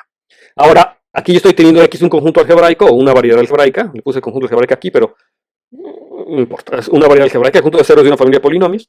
Y a este objeto le estoy asociando un anillo que se llama el anillo de coordenadas, que lo vamos a notar por gamma de X. ¿Sí? Ven la analogía. Ahora, así como yo tengo cualidades, que son objetos que generalizan los adjetivos, y a esta cualidad yo le voy a asociar, es un subconjunto arbitrario de sustantivos, ¿no? Es un subconjunto arbitrario de sustantivos. Este objeto cualidad que define y generaliza los adjetivos. Entonces yo voy a tener aquí, por este lado de la geometría, lo que son esquemas, que es un objeto que generaliza a los conjuntos algebraicos, ¿sí? O a las variedades algebraicas, y lo que tiene estos esquemas es que se hace para cualquier anillo. Es decir, fíjense, los conjuntos algebraicos le asocio un anillo de coordenadas, que es un anillo muy particular, es un anillo específico, no cualquier anillo, es un anillo de coordenadas, ¿verdad? De una variedad algebraica. Pero ya que estoy trabajando con anillos, pues ¿por qué no te tomas tú cualquier anillo? Tómate cualquier anillo, y entonces ¿qué es lo que va a pasar? Es que un esquema va a ser un objeto geométrico que me generaliza a los subconjuntos algebraicos, y a este objeto geométrico con esta asociación o una asociación de este tipo, a lo que le voy a asociar es un anillo. Tampoco es tan cierto que es cualquier anillo. En realidad, en geometría algebraica al menos trabajamos con anillos conmutativos con 1, pero es un anillo lo suficientemente general, ¿no? De tal manera que voy a tener esta correspondencia, ¿no? A un esquema, su gama de ese esquema va a ser el anillo R con el que empecé, que lo puedo pensar un poco como esa generalización. Entonces ya nos vamos acercando y estoy haciendo otra aproximación a lo que era un esquema. Entonces, recapitulando al principio, la primera parte de esta plática les hablé de estos puntos, ¿verdad? De los puntos racionales. Y los esquemas se podían entender como puntos racionales o como entender todos esos problemas diofantinos de jalón a la vez. Y ahora les presenté otra forma de vista, ¿no? Un esquema es como una generalización de una variedad algebraica, ¿no? Resulta que estas dos cosas son equivalentes o son la misma, básicamente. Ambas formas de acercarse a los esquemas son válidas y ambas me dan el mismo objeto, me determinan lo que es un esquema. Entonces, ahora sí, ¿qué es un esquema? En términos burdos, un esquema fin X es un objeto geométrico que generaliza las variedades algebraicas y que me permite estudiar un montón de problemas diofantinos como una unidad. Además, todo anillo, no solo los de tipo finito, reducidos, etcétera, se realizan como el anillo de funciones de un esquema fin. Y aquí todo anillo, considerando aquí todo anillo como queriendo decirlo conmutativos y con 1, ¿no? Entonces, para mí todos los anillos son conmutativos y con 1. Entonces, un esquema es un objeto geométrico que resulta pegar esquemas afines. Entonces, yo les definí que es un esquema afín, es ese objeto que generaliza las variedades afines, ¿sí? En principio. Y un esquema, pues va a ser pegar a un montón de esquemas afines, ¿no? Va a ser, eso es lo que voy a entender. Entonces, nada más para que vean cómo está la cosa, ¿no? Vamos a mencionar algunos resultados interesantes e importantes de esto. Todavía no les digo que son los esquemas formalmente, o más bien ya se los he dicho varias veces, pero no entendemos todavía bien qué es eso de los esquemas, ¿no? Entonces, sea acá un campo algebraicamente cerrado, entonces el funtor que a cada X le asocia gamma de X, su anillo de funciones, y que a cada morfismo entre X y Y, lo que eso quiere decir, ¿verdad? Si son variedades, me da una función entre gamma de Y y gamma de X. Si se fijan, esto es lo mismo que sucedía con los adjetivos, ¿verdad? O sea, si yo tengo una función entre X y Y, obtenía una función entre gamma de X o un morfismo entre gamma de X y entre gamma de Y y gamma de X que me es contravariante, o sea, me voltea las flechas. Y entonces aquí que manda una variedad algebraica de X a su anillo de funciones. Entonces X es una variedad algebraica y me fijo en su anillo de funciones. Y entonces este teorema súper importante, me dice que es una equivalencia de categorías entre la categoría de variedades afines sobre K y la categoría de K álgebras reducidas de tipo finito. Entonces fíjense, el hecho de que, o sea, yo tengo dos categorías, y en términos más mundanos, para la gente que no sabe qué son estas categorías en el sentido matemático, es, yo tengo dos mundos. O sea, tengo el mundo de los objetos geométricos, de las variedades algebraicas, y tengo el mundo del álgebra, que son los anillos. Y entonces, a cada variedad algebraica estoy asociando un anillo, pero no cualquier anillo, es un anillo muy particular, es un anillo conmutativo con 1, que es una K álgebra reducida, quiere decir que no tiene nilpotentes, y de tipo finito, quiere decir que básicamente es el cociente de un anillo de polinomios. Entonces, resulta que tengo una equivalencia de categorías, y eso quiere decir que en vez de pensar en mi objeto geométrico como el conjunto de ceros de polinomios, puedo pensar en esos anillos. Tener una equivalencia de categorías me dice, olvídate de un mundo, y lo puedes entender desde el otro mundo, y es lo mismo. O sea, entender a las variedades algebraicas como anillos que cumplen estas características, que son álgebras reducidas y de tipo finito, es exactamente lo mismo que entender las variedades algebraicas entendidas como ceros de polinomios. Y entonces, aquí quiere decir que tú le puedo echar toda la herramienta del álgebra y cualquier cosa que yo pueda hacer en álgebra, en este mundo, finalmente lo voy a poder traducir gracias a esta equivalencia a una propiedad geométrica de la variedad. Y entonces estoy relacionando dos mundos. Si se fijan, este teorema está estableciendo un puente entre el mundo geométrico y el mundo algebraico. Y me está diciendo, tienes una equivalencia, al menos con una clase de anillos de este tipo. Y entonces esa es la importancia de las equivalencias en categorías. Aquí le estoy presentando una equivalencia entre dos tipos de categorías muy particulares. Y entonces la pregunta natural es que si existirá una equivalencia del tipo anterior para esquemas, ¿será posible que esto se pueda hacer para esquemas, ¿no? Para esta generalización? Entonces aquí yo tengo una pregunta, ¿cuánto tiempo tengo para la plática? ¿Todavía puedo seguirme o me tengo que limitar a un tiempo? No pregunté antes, perdón. Yo ya llevo como una hora. No, pues si quieres puedes seguir. Ok, bueno, está bien. Si puedo seguir, entonces sigo. Entonces me apuro, ¿no? Nada más. Entonces, aquí, espera, ¿no? Pero primero dime qué cosa es en realidad un esquema, porque ya estamos tratando de hablar de equivalencia de esquemas, pero todavía no nos queda completamente claro qué es un esquema. Y la verdad es que tampoco les he dicho mucho para qué sirven, pero la realidad es que todavía no quiero hablar de un esquema porque la definición ya se las di. Y aunque no la entendamos, que no entendamos bien todavía, pues esa parte, pero la definición ya les dije, ¿no? Yo creo que es mejor de pronto concentrarnos para qué sirve, ¿no? O cuáles son las propiedades, ¿no? Entonces, para ver esto, déjenme hacer una serie de observaciones acerca de este anillo gamma de X, ¿no? Entonces, el anillo gamma de X ve la geometría de X. Cuando les digo que cualquier cosa que yo pueda hacer sobre el gamma de X o cualquier característica que yo encuentre sobre estos anillos me da información geométrica, es porque realmente, ¿verdad? Yo puedo obtener información geométrica a partir de propiedades algebraicas estrictamente de este anillo. Por ejemplo, si yo tengo X una variedad irreducible, y eso quiere decir que no se puede descomponer como varias variedades, ¿no? O sea, que es un solo cacho, es una variedad irreducible. Esto es equivalente a decir que el anillo es un dominio entero. ¿Sí? O sea, que un anillo es un dominio entero que no tiene divisores de cero, ¿no? Que si A por B es igual a cero, entonces A es cero y B es cero. ¿Quién en su sano juicio, verdad? Podría pensar que esto es una propiedad geométrica. O sea, claro, ya que estudia geometría algebraica o que estudia, se ve claramente por qué esto es cierto, pero ¿cómo la irreducibilidad? O sea, es sorprendente, para mí esto es sorprendente, ¿no? La irreducibilidad de una variedad, o sea, que este objeto geométrico no esté formado por cachos. Se mide a través de una propiedad de mi anillo, es decir, mi anillo es un dominio entero, no tiene divisores de cero mi anillo. Sorprendente, ¿no? Pero no es todo, ¿va? Las variedades suaves, o sea, las subvariedades irreducibles de X, perdón. Ahora, yo tengo un objeto geométrico y me quiero fijar en las subvariedades irreducibles. Entonces resulta que las subvariedades irreducibles, o sea, subvariedades, objetos más chiquitos que viven ahí adentro y que no se pueden descomponer, ¿no? Que están hechas de un solo cacho, es una propiedad geométrica, resulta que se corresponden con los ideales primos de este anillo. Es decir, si tú conoces quiénes son los ideales primos de este anillo, conoces quiénes son las subvariedades irreducibles. Eso también es sorprendente, ¿no? Como una propiedad del álgebra, que es los ideales primos, por cierto, si alguien no conoce esto, estoy pensando que aquí hay estudiantes de licenciatura de los primeros semestres, no es el coloquio de orientación. Los ideales primos es como una generalización de los números primos, pero para anillos, ¿no? Entonces, ¿cómo estas generalizaciones de números primos y ideales primos me miden que mi objeto geométrico que me determina está hecho de un solo cacho? Una cosa muy interesante. Ahora, como objeto geométrico, yo puedo definir su dimensión. Hay muchas formas de definir su dimensión, por ejemplo, como la dimensión del espacio tangente. O sea, me fijo en un punto suave, me fijo en el espacio tangente. El espacio tangente es un espacio vectorial, entonces puedo calcular su dimensión tal cual, ¿no? Entonces, la dimensión de mi objeto geométrico se puede calcular en términos de la dimensión de Krull de mi anillo, donde la dimensión de Krull es una cosa que tiene que ver con cadenas de ideales primos. Pero es un objeto algebraico. Y todavía puede hacerse incluso más algebraicamente, ¿no? Si mi variedad es irreducible, entonces la dimensión de esta variedad, que es una cosa bien geométrica, es igual al grado de trascendencia del campo de funciones. Es decir, fijo en este anillo, que es un dominio entero, entonces me fijo en su campo de funciones, en su campo, ¿verdad? En el campo más pequeño, digamos, que contiene gamma de X, y esa cosa puede ser algebraico o trascendente. Entonces va a ser trascendente, va a resultar ser trascendente su campo de funciones, y estoy hablando del campo de funciones. Sí. Entonces, el grado de trascendencia, es decir, el número de variables que no son algebraicas, ¿verdad? Que le estoy poniendo ahí a mi campo, coincide con la dimensiuna cualidad completamente geométrica de mi variedad. Entonces, fíjense cómo la geometría, o sea, cosas geométricas las puedo decir en términos algebraicos y viceversa, porque también, si yo quisiera calcular el grado de trascendencia de este anillo, de su campo de funciones, pues podría calcularlo si conozco, o si tengo alguna forma de decir quién es la dimensión de la variedad, por ejemplo, ¿no? Entonces hay varias situaciones.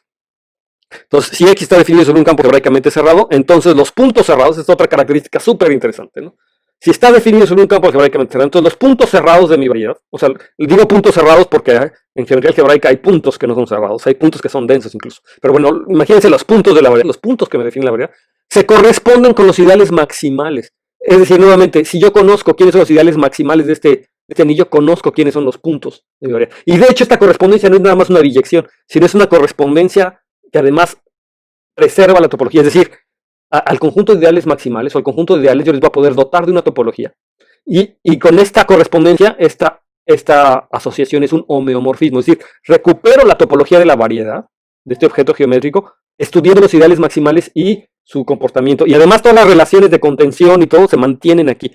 Entonces fíjense cómo la geometría algebraica, o sea, el álgebra y la geometría, realmente este resultadazo que les pregunté, esta equivalencia, realmente me establece una forma de pasar de un lado a otro, ¿no? Y entonces ahora ya están viendo el poder de la generalización, porque yo estoy teniendo un montón de propiedades geométricas que las recupero de cosas algebraicas, pero de objetos geométricos que sí puedo ver.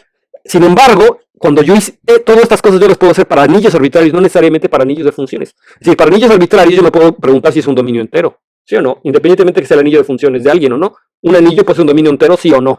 La dimensión de cruz de un anillo la puedo calcular, pues sí o no, ¿no? O sea, la puedo calcular. El grado de trascendencia del campo de funciones de un anillo, de un dominio, ¿lo puedo calcular? Pues sí, ¿no? Independientemente de que el anillo provenga de una variedad o no. Sí, los ideales maximales de un anillo los puedo encontrar, pues en general sí, ¿no? Digamos, independientemente si es el anillo de funciones o no. Entonces, digamos que en el mundo algebraico tengo todos estos conceptos que equivalen a conceptos geométricos, independientemente de que yo tenga un objeto geométrico asociado. Y entonces ahí se empieza a ver cuál es la riqueza de, en vez de trabajar con estas variedades algebraicas definidas como ceros de polinomios, ¿por qué mejor no trabajas con los anillos? Y entonces tratas de hacer todo esto con los anillos y ver qué pasa, ¿no? Ese es un poco el acercamiento a la teoría, a los esquemas. Más aún, ¿verdad? Si X está definida sobre un campo K y R es una álgebra, entonces las soluciones, ¿verdad?, de este sistema de ecuaciones sobre R, sobre el anillo R, esas que nos habíamos preguntado al principio de esta charla, los problemas diofantinos, resulta que también se pueden entender como los homomorfismos de K-álgebras de este anillo K de X a R, que es un problema puramente algebraico nuevamente. Es decir, no nada más, o sea, toda la geometría y todos estos problemas diofantinos resultan ser homomorfismos de K-álgebras de gamma de X a R. O sea, ya se empieza a ver que hay una traducción que es maravillosa y que me va a permitir generalizar la situación a otras cosas, ¿no? Entonces, ¿qué es lo que quiere decir? Quiere decir, aquí estamos viendo que X, o sea que mi variedad algebraica en realidad se puede entender como un funtor de puntos. Y esta es otra de las generalizaciones, ¿no? Las variedades algebraicas son funtores de puntos. Y entonces resulta que hay muchos más funtores de puntos, no necesariamente los que provienen de variedades algebraicas. Y de hecho todo esquema también es un funtor de puntos. En este sentido se puede entender como funtor de puntos, pero hay muchos más funtores de puntos que los esquemas. Y entonces fíjense si en esta cadena de abstracciones, ¿no? Yo empiezo con una variedad algebraica que la puedo interpretar como un funtor de puntos por esta propiedad. Generalizo la noción de variedad algebraica, que es un esquema, y no lo hemos visto, pero los esquemas también se pueden entender como funtores de puntos. Está padre, pero hay más funtores de puntos. Y resulta que cuando yo pienso los esquemas y les va como funtores de puntos, también le puedo dar una topología a estos funtores, que me recupera, en el caso de variedades, me recupera la topología de las variedades si los funtores son restringidos, adecuados, o me recupera la topología de los esquemas si me restringo adecuadamente, pero en la categoría de todos los funtores de puntos, pues también puedo darles una topología, y es decir, también podría hacer geometría en esos funtores de puntos. Si ustedes han oído hablar de lo que es un stack, entonces saben de lo que les estoy hablando. De hecho, sí, es una generalización de los esquemas todavía, los stacks, que son muy útiles para espacios módulos y para cosas de geometría más elaborada, pero es decir, les digo esto para que se den cuenta como la noción de abstracción y este poder de abstracción que tienen algunos matemáticos y que idealmente todos los matemáticos deberíamos de desarrollar, pero que hay gente como Grothendieck que son realmente unos maestros en este tipo de cosas, logran hacer este tipo de generalizaciones y que reflejan muy bien muchas propiedades de las que nosotros queríamos hacer, ¿no? Y que nos permiten englobar muchos problemas. Aquí ya se está viendo que los problemas diofantinos los va a poder ver o englobar todos como un esquema, ¿no? Entonces puedo definir una variedad algebraica como una K-álgebra de tipo finito reducida y dominio entero, como hicimos con los adjetivos y los sustantivos. Es decir, en vez de pensar en variedades algebraicas como esos objetos geométricos, simplemente los redefino, así como lo hice con los adjetivos. Y para mí, una variedad algebraica, y de hecho para la gente que estudia esquemas, una variedad algebraica es eso, ¿verdad? Es una K-álgebra de tipo finito reducida e irreducible, ¿verdad? Que es un dominio entero. Entonces eso es un esquema. Entonces aquí ya estoy haciendo la analogía entre esto de las cualidades que habíamos visto y los esquemas, ¿no? Esa es como una de las cosas. Entonces se abre un anillo cualquiera, entonces no necesariamente uno que sea una álgebra de tipo finito, etc. Ahora queremos un anillo cualquiera, y entonces queremos que R sea el conjunto de funciones de mi nuevo objeto geométrico, ¿sí? Es decir, yo me gustaría encontrar un objeto geométrico de tal manera que sus funciones sean R, exactamente así como lo hicimos con las cualidades o con los adjetivos o los sustantivos, que yo generalice. Ahora me tomo cualquier subconjunto de sustantivos que es solo una cualidad y me gustaría asociarle un objeto geométrico, ¿no? O un adjetivo, o tratar de entenderlo, estudiar eso. Entonces, de hecho, ahora lo que queremos es hacer lo mismo, pero con anillos. Me tomo un anillo cualquiera, queremos que ese anillo cualquiera R que me tomé tenga asociado un objeto geométrico, que lo vamos a ver cómo se define, de tal manera que ese objeto geométrico tenga como funciones a mi anillo R, a ese anillo R que lo estamos definiendo. Después de todo era lo que estamos haciendo. Entonces ya casi nos acercamos a lo que es un esquema, ¿no? Entonces recordemos, definición: un esquema es un espacio localmente anillado que además es localmente afín. Y si me dan un par de minutos más, yo creo que termino con lo que quiero decir, y ya termino, a menos de que... Les voy a decir la verdad que esto tengo un montón de esto, ¿no? Entonces me puedo seguir 1 hora y media más, pero en algún momento tengo que terminar. Entonces, si quieren que de repente ya termine, me dicen, y si no, pues me puedo extender un cachito más. Nada más, me gustaría a mí terminar con unos ejemplos, ¿no? Entonces, al menos para esta plática. Y entonces ya después vemos si continúo, pero al menos mi primer fin lo quiero hacer con unos ejemplos. Entonces, un esquema es un espacio localmente anillado que sea. Entonces, así es como se ve un esquema fin. Entonces, ¿se acuerdan cuando les dije que los esquemas no son como los pintan?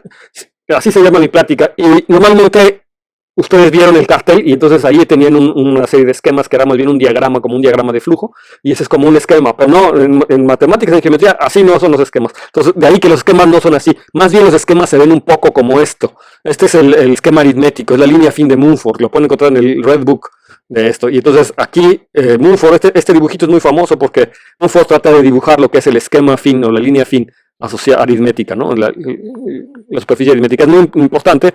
Este dibujito me gustaría explicárselos en algún momento, pero no sé si me tenga tiempo. Al menos ahora yo creo que no es posible. Y creo que, si no me equivoco, aquí en Ciencias TV, César Galindo, ¿verdad? Dio una plática también, algo así como, a lo mejor, dio un cachito de esa plática de César Galindo y creo que le estaba platicando de este esquema aritmético en particular. Entonces, que a lo mejor aquí también las notas de TV Ciencias van a poner esa plática y ahí les platica él de esas cosas, ¿no?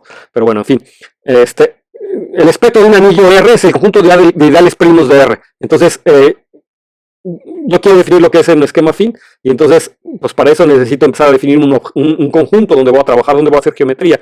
Y lo primero que se les ocurrió, lo primero que hace uno es estudiar lo que es el espectro de R. Dado un anillo R, y me voy a fijar en su conjunto de ideales primos, que como les decía es la generalización de los números primos. Por ejemplo, si me tomo el espectro de los enteros, pues son en efecto los números primos, digamos, está generalizado por estos ideales que están formados por los números primos, y además le estoy pegando un ideal más, que es el 0. Es decir, el 0 aparece aquí en el espectro de R, son los ideales primos de los enteros. Cuando yo me tomo el espectro de los anillos de polinomios con coeficientes complejos, entonces resulta que los ideales primos del anillo de polinomios con coeficientes complejos, pues son los dados por los polinomios irreducibles. Entonces, básicamente, el espectro de este anillo está dado por los polinomios irreducibles, pero sobre los complejos, ustedes saben que los polinomios irreducibles pues son los polinomios de la forma x más a, irreducibles y mónicos. Son los polinomios lineales, o sea, son los polinomios de la forma x más a, donde a es un complejo, unido en el 0. Entonces, fíjense cómo aquí, básicamente, este conjunto del espectro del anillo de polinomios está codificado por los puntos en los complejos, ¿no? O sea, para cada complejo yo tengo un polinomio x menos a. Para cada punto a yo tengo un polinomio x menos a. Entonces, aquí hay como casi una biyección con los puntos en el plano complejo, ¿verdad? A cada x menos a le asocio su punto a en los complejos, excepto porque tengo este puntito aquí extra, es que el 0 es un ideal primo que está acá. Entonces, este ideal, ese 0 es otro punto, que es un punto denso, ¿verdad? O sea, es un punto particular, se llama un punto genérico. Entonces, que tengo una biyección entre los puntos completos. Fíjense, si yo quisiera hacer geometría en este objeto, pues la geometría debería de ser muy parecida a la geometría que yo hiciera sobre los complejos, porque realmente este objeto pues, son como el plan complejo, son los puntos de la forma x menos a con a, un número complejo, y la geometría que yo debería poder hacer aquí, algebraica al menos, pues debería ser como la geometría en los complejos. Pero esto yo lo puedo hacer para cualquier campo. Si me tomo un campo, de hecho lo puedo hacer para cualquier anillo, ¿no? Si me tomo un campo, ¿quién es el espectro de K? Es el conjunto de ideales primos de K, y ustedes saben que un campo pues, solamente tiene un ideal primo, y el ideal primo es el 0, ¿no? O sea, un campo solamente tiene, es decir, el espectro de K de un campo es solamente un punto dado por el 0. Pero entonces yo lo puedo hacer para más cosas. Por ejemplo, ¿quién es el espectro de Z de P, donde Z de P son los enteros p-ádicos, no son los enteros módulo P, son los enteros p-ádicos, ¿no? ¿Quién es Z de P? Entonces los dejo ejercicio, pensar Z de P. ¿Quiénes son? Bueno, Bueno, no lo van a hacer. ZDP es un anillo local, y solamente tiene un único ideal maximal, y de hecho este es un anillo de evaluación discreta, entonces tiene un único ideal primo, que es maximal, por cierto. Entonces este está único ideal primo y el cero, la parte del cero. Entonces el espectro de ZP está formado por dos puntos. Un punto es cerrado y el otro es un punto abierto, denso. Entonces fíjese, son dos puntos, y de hecho el espectro de ZDP es un dominio, bueno, el espectro de ZDP es como un disco con un punto, se puede entender así, como el disco punteado, ¿verdad? Bueno, con el punto ahí. Bueno, ¿quién es el espectro de los reales? Del anillo de polinomios con coeficientes reales. Nuevamente es el conjunto de ideales primos en RDX, y los ideales primos en RDX son dados por los polinomios irreducibles. Entonces aquí la pregunta es, ¿quiénes son los polinomios irreducibles de RDX? Y entonces todo el mundo sabe, más o menos, ¿verdad? No todo el mundo sabe, a lo mejor no, pero saben que si ya estudiaron álgebra, saben que los polinomios irreducibles con coeficientes reales son los polinomios lineales y algunos polinomios cuadráticos cuyo discriminante es menor que cero, ¿no? Esos son los polinomios irreducibles. O sea, tengo dos tipos de polinomios irreducibles. Los polinomios lineales, mónicos, o sea, los que son igual a la forma x menos a con a un número real, pero además tengo otros, y son los polinomios cuadráticos que tienen discriminante negativo. Es decir, los polinomios que no tienen raíces reales, que tienen los polinomios cuadráticos que solamente tienen raíces complejas, que uno es su complejo y uno es su conjugado. Entonces, el espectro de RDX está formado por esas dos clases de polinomios. Y si lo pienso geométricamente, a lo mejor aquí valdría la pena hacer un dibujito porque es bonito. Déjenme ver si puedo hacer un dibujito. Denme 2 segundos. ¿Cómo le hago para hacer un dibujito aquí? Ahí está. Entonces, yo sé que ya es tiempo, ¿verdad? Pero bueno, déjenme dibujar aquí rápidamente. Entonces, yo tengo el plano complejo, ¿verdad? Aquí voy a tomar el plano complejo. Y entonces yo tengo por un lado los puntos en la recta real. Estos son los puntos en la recta real que son a cada punto en la recta de real, o sea, a cada punto aquí le corresponde un número de la forma x menos a con a en los reales, ¿no? Este es el plano complejo, son los complejos, entonces aquí están los reales, ¿verdad? Y aquí está IR, son los imaginarios. Y entonces a cada punto aquí, en cada punto real, pues le corresponde un punto aquí. Y ahora los otros puntos, los otros polinomios irreducibles son los cuadráticos con discriminante negativo. Ustedes saben que los cuadráticos con discriminante negativo son aquellos que tienen dos raíces complejas, y las raíces complejas, pues una es una que vive por aquí y la otra es su conjugada, ¿verdad? Es el que está por acá. Pero el polinomio, ¿verdad? El polinomio tiene estas dos raíces, a su raíz, a z y a z conjugado. Entonces, el polinomio solamente ve a uno, digamos, esas dos raíces las estoy identificando con una sola. Entonces, lo que quiero decirles es que el espectro de z de esto es como el plano, pero como que agarro el plano, lo agarro, así el plano complejo, y lo doblo por el eje real, y lo pego estas dos partes, y me quedo solamente con el plano superior, ¿verdad? Con el semiplano superior complejo, o sea, con los números complejos o la de abajo, la que quieren, la de arriba o la de abajo. Es decir, estoy identificando al espectro de R de X como el semiplano superior complejo. ¿Cómo le hago? Pues a cada punto aquí en la frontera, que es en la línea real, le corresponde el X menos A. Y a cada punto por acá, pues me fijo en el complejo que está por aquí, y entonces le corresponde el X menos Z por X menos Z conjugado. Y este polinomio es un polinomio irreducible con coeficientes reales, es irreducible sobre los reales. Y entonces estoy haciendo eso. Hay otra forma muy interesante de entender esto, es utilizando yo un poco más de aritmética, que es viendo que realmente lo que estoy haciendo es actuar el grupo de Galois de los complejos sobre los reales en el plano complejo. O sea, el grupo de Galois de los complejos sobre los reales es un grupo generado por la conjugación compleja. Entonces, la conjugación compleja, identifico al plano complejo, módulo su grupo de Galois, la acción de este grupo de Galois, que a cada complejo lo identifico con su conjugado, y lo que estoy haciendo es esto, ¿verdad? Estoy identificando la parte de abajo con la parte de arriba, y este es el espacio de órbitas de los complejos, módulo o bajo la acción de la conjugación compleja. La recta que queda aquí son los números reales, y lo que están arriba. Entonces, el espectro de R de X de Z se puede pensar como los complejos módulo la acción de su grupo de Galois. Y eso es algo muy importante y muy útil cuando ustedes quieren entender cosas más profundas como por ejemplo, quién es el espectro de Q de X, ¿no? Se los dejo de tarea que piensen quién es el espectro de Q de X, quién es el conjunto de todos los ideales primos de Q de X, pero no que me digan, pues otros ideales primos, sino quién es geométricamente. O sea, hay un dibujito que me pueda ayudar a entender y que tiene que ver con el grupo de Galois, ¿no? ¿Qué tiene que ver con el grupo de Galois y de quién, ¿no? ¿De qué campos? ¿Sí? Aquí en el caso de esto me tenía que fijarme en la cerradura algebraica de los racionales y tomarme el grupo de Galois de los racionales y tratar de entender el espectro como un cociente de este grupo de Galois. Entonces, nuevamente se puede hacer y es súper interesante y de hecho se empieza a ver cómo hay una riqueza en estos objetos geométricos pensados como de forma aritmética, ¿no? Empiezo a tener acciones del grupo de Galois aquí adentro y eso es súper rico y súper interesante y se los recomiendo infinitamente. Entonces hay un montón de cosas.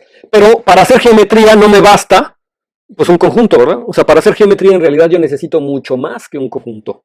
¿Va? O sea, ¿qué requiero yo para hacer geometría? Rápidamente, para hacer geometría yo necesito un conjunto, ahí es donde yo necesito hacer geometría, pero además en mi conjunto requiero una topología, ¿verdad? Yo quiero un conjunto, tengo una topología, pues para, sí, una métrica si quieren, pero a lo mejor si quiero ser más general, pedirle una métrica es demasiado. Si le pido una métrica empiezo a hacer geometría diferencial o geometría riemanniana, pero a lo mejor no necesito pedirle tanto, necesito una topología, ¿verdad? Algo que me ayude a hablar de proximidad.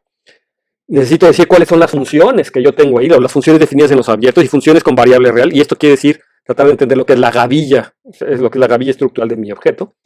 Y luego, también tendría que decir qué son como las funciones entre esos objetos, ¿no? Y entonces, en términos generales, yo puedo decir que un espacio geométrico es dado por un conjunto con una topología y además donde les digo quiénes son las funciones, ¿no? Y además, debería de decir cómo se comportan, cómo poder comparar objetos a estos objetos geométricos. Entonces, si X y Y son dos de estos espacios geométricos, tengo que decir cómo son las funciones entre X y Y, ¿no? Eso es lo mínimo que yo necesito para poder hacer geometría. Si ustedes lo piensan, eso es lo que se hace en todas las geometrías. De hecho, en algo que posiblemente están más acostumbrados a ver es en la geometría diferencial, en las variedades diferenciales. Eso es lo que se hace en las variedades diferenciales. Aunque a lo mejor está un poquito velado, pero si me lo permiten, se los digo, ¿no? En cálculo 4, o cuando estudian variedades, cálculo en variedades, o cálculo en varias variables, un poquito también se hace. Y si ya estudian geometría diferencial, entonces van a reconocer, ¿no? Una variedad diferencial es un espacio topológico Hausdorff, con una base o dos numerable, de tal manera que tengo una noción de cartas, ¿verdad? O sea, que localmente se ven como RNs, o sea, cada carta se ve como RN, y entonces yo defino lo que quiere decir una función diferenciable gracias a que yo tengo el concepto de función diferenciable de Rn a Rn, ¿no? Yo puedo decir, pero fíjense que una función diferenciable de Rn a Rn es equivalente a decir que cada función coordenada de Rn, o sea, que la función de Rn a R en cada una de las coordenadas es diferenciable. Entonces yo tengo esa noción de diferenciabilidad que depende de decir cómo son las funciones diferenciables a R. Entonces, de hecho, yo podría definir una variedad diferenciable en términos puramente algebraicos como una variedad diferenciable X es un espacio topológico Hausdorff, dos numerable, posiblemente aquí hay que ponerlo, junto con una gavilla de anillos, y eso quiere decir, la gavilla de anillos quiere decir que para cada abierto yo les voy a decir quiénes son las funciones reales diferenciables, ¿no? Entonces, una gavilla de anillos y la gavilla de gérmenes de funciones diferenciables en X. Es decir, para cada abierto, el anillo que yo le estoy asociando, o las funciones que estoy asociando, son los gérmenes de funciones. Los gérmenes de funciones. O sea, dos funciones son equivalentes o iguales si coinciden en un abierto más pequeño, ¿no? Esa es la idea de gérmenes de funciones. Hago una clase de equivalencia de todas las funciones y esa es la clase de equivalencia que coinciden en un abierto más pequeño, alrededor de un punto, si quieren. Entonces, entonces de esa manera lo que yo voy a tener es, le tengo que pedir que localmente, es decir, que tenga una cubierta de abiertos, de tal manera que UI con esa gavilla de funciones sea isomorfo a la bola abierta con su gavilla de funciones. Es decir, una variedad diferenciable se puede definir en términos puramente algebraicos como un espacio localmente anillado, donde es localmente isomorfo a una bola abierta en Rn con sus funciones diferenciales en esa bola. Y entonces esta definición es equivalente a la definición usual que se les da en geometría diferencial. Nada más que esta es una definición un poco más algebraica, que por cierto es la que conviene para definir esquemas, ¿no? Entonces, en este caso es un espacio anillado localmente euclidiano y diferenciable. Eso es lo que es una variedad diferenciable, digamos, desde un punto de vista puramente algebraico. Y entonces igual las funciones entre variedades diferenciables se pueden definir como funciones continuas, de tal manera que siempre que yo tomo una función diferenciable en OY, es decir, una función f aquí en OY, es una función diferenciable que va a los reales, cuando la compongo con pi, me da una función que va de aquí para acá, y lo que le voy a pedir es que esta función sea diferenciable, o sea, que caiga nuevamente en la gavilla de funciones diferenciales de X. Entonces, eso es una función diferenciable en geometría diferencial, nada más que cuando estudian geometría diferencial no se los dicen de esta forma tan algebraica, pero a fin de cuentas es equivalente. Y esto se puede entender como que tengo un morfismo de gavillas, es decir, tenemos entonces que si yo tengo una función pi de x a y, esta pi induce una función entre las gavillas de funciones diferenciables de y esta gavilla también en y, pero que es como la gavilla en x, es el pullback de la gavilla en x o x, y me da un morfismo de gavillas. Lo que eso quiere decir muchas cosas, ¿no? En realidad, pero la idea básicamente es esa, que me tomo una función diferenciable aquí, y cuando la jalo a través de pi, me da una función diferenciable ahora en x con la composición.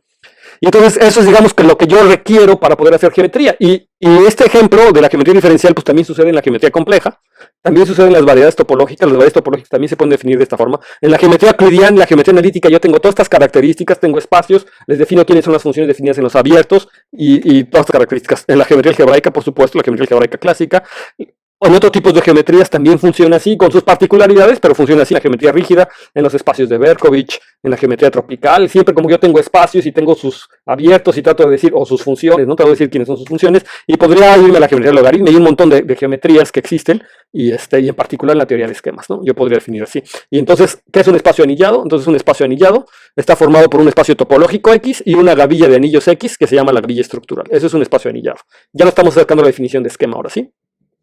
Y entonces el espacio anillado es localmente anillado y además los tallos, es decir, los gérmenes de las funciones, si lo quieren pensar así para no meterme en mucho detalle, son anillos locales, ¿verdad? Eso quiere decir que tienen un único ideal maximal.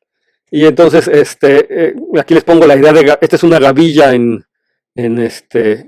la vida real, y en México al menos se llama gavilla, justamente en estas pláticas que les digo del matemático que vino, perdón que soy muy malo con los nombres, debería de conocer su nombre, pero unas pláticas buenísimas que dio. Lo que sí vi es que él critica esta definición de los mexicanos de gavilla y que deberían llamarse haces, ¿no? Porque dice que en todas partes del mundo le llaman haces, salvo en México, ¿no? Que le llamamos gavillas, pero en realidad también en Estados Unidos les llaman gavillas, y la razón es porque las gavillas están formadas como por sus tallos. Entonces aquí estas son unas gavillas y está formada por sus tallos. Y esta noción de tallo que yo les definí, son una gavilla se puede definir a través de sus tallos también. Y entonces la idea geométrica que uno se hace es como que están así apelmazados los tallos. Y por eso es que es una gavilla. Esto es lo que es una gavilla. O sea, no es la noción de gavilla de un grupo armado que anda por ahí, no. Esta es una gavilla de varas, ¿no? Y esa es la justificación que uno le da a pensar en gavillas. Pero es verdad que en otros países les llaman haces, ¿no? Pero también existe una noción de haz que es ligeramente diferente, aunque en realidad no tanto, ¿verdad? Muy parecida, de haces en esto que son gavillas. Bueno, entonces formalmente una gavilla se define como un funtor contravariante de la categoría de abiertos de un espacio topológico a la categoría de anillos, o digamos una gavilla de anillos, de tal manera que para cada abierto U y toda cubierta abierta U y de U, la siguiente sucesión es exacta. Y esto quiere decir que sea un cokernel, ¿no? Que tenga una sucesión tipo cokernel aquí. Los que saben de categorías entenderán qué estoy diciendo, pero bueno, básicamente quiere decir que este diagrama es lo más bonito que debe cumplir, ¿no? Que si me voy por este caminito y me voy por el caminito de abajo coinciden, ¿no? Es un coecualizador, es un coecualizador. Entonces, esa es la definición formal de una gavilla, es un funtor, o sea, esas son las funciones que estamos haciendo. Y entonces yo tengo la noción de espacio geométrico en todas estas, o sea, yo puedo definir mi topología en el espectro de R, que se llama la topología de Zariski. Me lo voy a saltar porque no quiero dar muchas definiciones, pero yo tengo la noción de topología, que es la topología de Zariski en estos esquemas afines, y tengo la noción de funciones que me hacen a los espectros de mis anillos en objetos dignos de hacer geometría, es decir, cumplen con las características que yo quería con las que podía yo hacer geometría. Y entonces ya con eso, ahora sí ya tiene más sentido mi definición de esquema, ¿no? Un esquema afín es un espacio localmente anillado, es un espacio anillado X o E de X, que es isomorfo, vamos a entender lo que es de la forma, al espectro de R con X de R, es decir, a este conjunto, que son el conjunto de ideales primos del anillo, con su topología de Zariski, que ya no les dije cómo define, pero es una forma muy bonita. Y entonces un esquema afín es algo que es isomorfo, o sea, básicamente que es este objeto. Entonces ahí está. Ya para terminar, finalmente les quiero decir que es un esquema. Bueno, tenía un montón de cosas, pero ya no quiero agorzomarlo. Me falta poquito en realidad, pero bueno. Bueno, un esquema es con la idea un poquito con la idea de la variedad de la geometría diferencial. Entonces yo tengo un esquema afín, es pues este objeto que localmente es el espectro de un anillo, ¿verdad? O sea, que es el espectro de un anillo. Y entonces un esquema es un espacio topológico junto con una cubierta de abiertos, de tal manera que tengo un isomorfismo de cada uno de esos abiertos a un esquema afín. Es decir, es un espacio topológico que lo voy a poder parchar con muchos esquemas afines, y de tal manera que se pegan bien, a la manera de lo que hace una variedad diferenciable. En una variedad diferenciable estoy pegando muchas bolas abiertas, las estoy pegando y de tal manera que me tapan todo mi espacio topológico, ¿no? Y se pegan bonito. Entonces esa es la idea de un esquema. Un esquema es ese objeto geométrico, pero si se fijan, ese esquema está definido puramente de forma algebraica. Y bueno, la sorpresa y lo que les quería decir es que estos esquemas pues recuperan todas esas propiedades que Grothendieck quería recuperar, o que de los problemas de los que les hablé al principio. Puedo estudiar todos los problemas diofantinos de Jalón, y también puedo estudiar un montón de problemas más. O sea, gracias a la teoría de esquemas se han podido avanzar muchísimo, y no nada más en la geometría algebraica, porque la geometría algebraica ha influenciado muchísimo en otras áreas de las matemáticas. Entonces se ha avanzado mucho en otras áreas de matemáticas. Es decir, la aritmética no sería la misma si no existieran los esquemas. O sea, hubo una revolución en la teoría de números, que ahora se llama aritmética, gracias a la geometría aritmética, gracias a la introducción de estos esquemas, y entonces ahora yo voy a hacer geometría sobre campos finitos, sobre cualquier campo numérico, sobre campos p-ádicos, y obtener relaciones muy, muy importantes, ¿no? Con este tipo de cosas. Bueno, básicamente eso es lo que les quería platicar. Aquí lo que tengo son unos ejemplitos más, pero a lo mejor ya tengo mucho tiempo hablando. Entonces prefiero que si tienen preguntas, pues con mucho gusto las respondo. Y si ya me colgué, pues entonces ya terminamos. Muchas gracias. Rogelio, pues vamos a ver si hay alguna pregunta. En caso de que no hubiera, pues si quisieras ver alguno de los puntos que traes, se anima la banda a hacer alguna pregunta, pero ahorita revisamos. Por ahí le damos las gracias a Adrián, que puso la charla a la Secretaría de César Galindo, del Virgito. Saludos, Adrián. Charles Solís comenta que ahora sí nos explicaron con peras y manzanas. Exactamente, esa era la idea.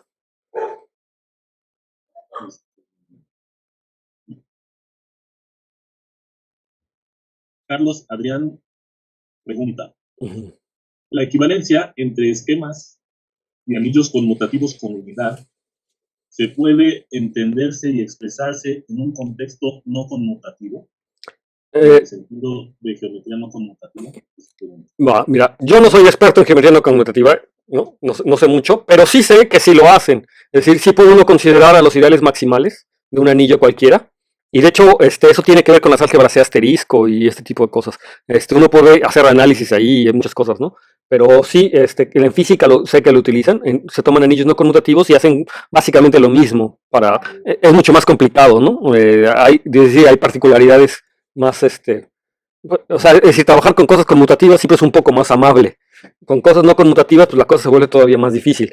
Pero sí lo hacen, y sé que lo hacen en física. Hay gente que hace física matemática y que hacen este tipo de cosas. Y sé que tiene que ver con estas cosas de álgebra asterisco y muchas otras cosas. Yo recuerdo que cuando estaba en la maestría y en Instituto de Matemáticas tomé un curso con Marcelo Aguilar, de topología algebraica, y básicamente lo que hicimos fue ver cosas como esas, ¿no? De álgebra de asterisco y cosas así, y lo que estábamos haciendo era casi copiar, o bueno, no copiar, pero era algo paralelo, era algo muy, muy paralelo a lo que se hace con la teoría de esquemas. Entonces sí se hace, lo que yo no sé exactamente cómo lo usan o para qué, pero sí se hace, y a lo mejor, si ustedes están por allá por México, por la Ciudad de México, creo que ahí hay gente que les puede platicar de eso con un poco más de detalle.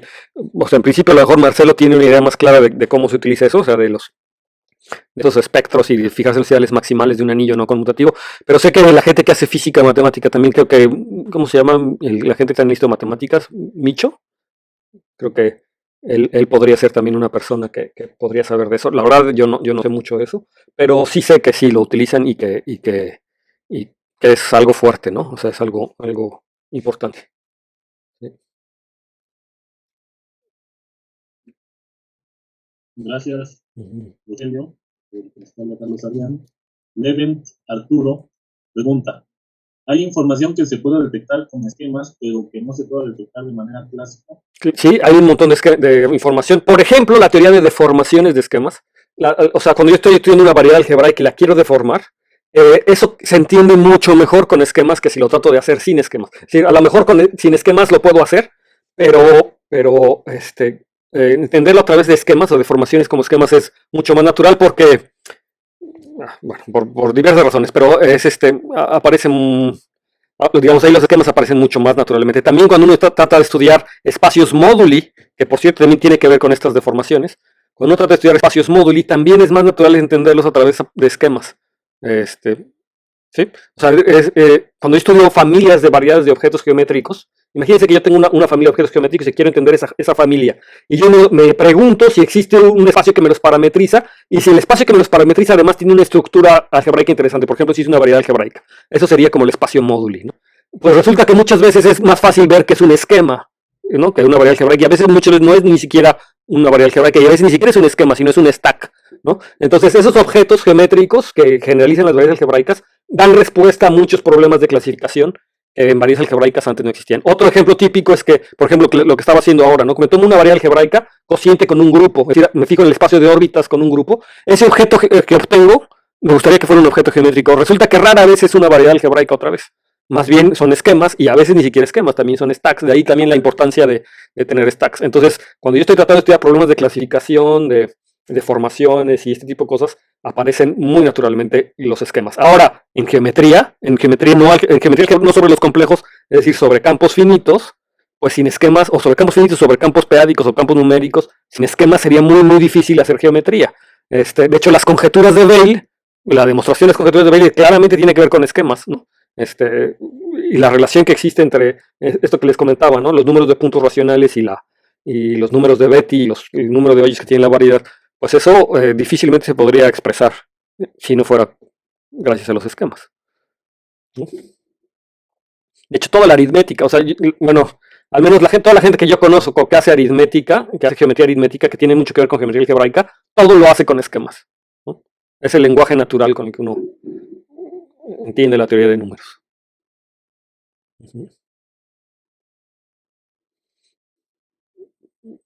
Gracias, Rogelio. Hay otra pregunta de Carlos Adrián. ¿La axiomatización de gramática se da en un contexto de categorías? Es que no estoy seguro de si un conjunto pueda albergar todos los elementos que tenga cierta cualidad. Eso es una pregunta interesante que habría que... Mira, esta plática yo la di alguna vez en el CIMAT, ¿no?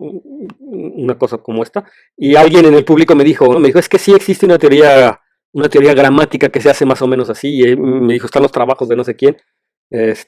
No recuerdo ahorita quién es, pero sí, o sea, al parecer hay un trabajo que tratan de hacer como la gramática un poco más formal. Ahora, que sea exactamente lo que yo les presento, puede ser que no, ¿no? Puede ser que no sea el caso. Yo utilicé este ejemplo de la gramática simplemente como para ilustrar cómo una generalización se puede hacer y cómo y siento que después de esa idea que presenta Ellenberg en este artículo que les mencioné, la noción de esquema entra como más suavemente, entra como fácil, ¿no? Es fácil pasar de ese contexto gramatical luego a hacer una abstracción algebraica y que entre naturalmente. Entonces yo lo utilicé en ese sentido, pero que haya artículos académicos con ese enfoque, no estoy seguro, no sé, puede ser que sí. Y que haya una teoría bien establecida en términos de categorías, pues tampoco lo sé. De acuerdo a lo que me comentaron en esa ocasión, es probable que sí, pero no quiero dar nombres. Ahorita me vienen nombres de algunas personas, pero puede ser que no sean esas personas. Entonces, más vale que no les diga quién y a lo mejor podríamos revisarlo si hay una teoría, una axiomatización de la gramática o una formalización, si no axiomatización, una formalización en términos categóricos. Probablemente sí, pero no lo sé. Y tampoco sé si sea igual a esta, ¿no? A lo mejor es otro enfoque, pero bueno, igual estaría interesante verlo, ¿no? Sí. Gracias, Rogelio, por instarle a Carlos Adrián, que te agradece las respuestas. Y también Leven Tarturo da las gracias, dice que muy padre todo. Y parece ser que ya no hay más preguntas. Entonces no sé si tú quisieras agregar algo o decir algunos que quedaron pendientes o que quisieras... Pues si quieren, les puedo, no era gran cosa. O sea, nuevamente regresaba a estos ejemplitos, ¿no? Que les había puesto, que ya lo platicamos más o menos. Sí. Y entonces para un campo el espectro de K es un punto para todo campo, y entonces por ejemplo notar que el espectro de los complejos, a pesar de que es un punto, y el espectro de los reales, a pesar de que es un punto, no son lo mismo como esquemas, porque los esquemas no nada más es el conjunto, ¿verdad? Sino también sus funciones. Es como entender el esquema es un conjunto junto con sus funciones, y entonces aquí claramente los complejos y los reales no son lo mismo, y entonces a pesar de que ambos espacios topológicos consisten de un punto, pues son distintos, y les hablaba luego un poco del espectro de los enteros, pero pues aquí ya... pues creo que César Galindo hizo un buen trabajo, ¿no? Explicándoles cómo estaba este espectro de Z de X, que es muy interesante. Y luego les platicaba el espectro de ZP, que como les había dicho es un dominio de evaluación discreta, y entonces Z de P tiene solamente dos puntos, el espectro de ZP, que uno es el 0 y el otro es el único ideal maximal, y entonces un punto es cerrado y el otro punto es abierto, y esto se puede interpretar como un disco con un punto en el centro. Y de hecho, justamente para estudiar familias de variedades, uno localmente lo podría pensar como una familia de variedades sobre ese disco.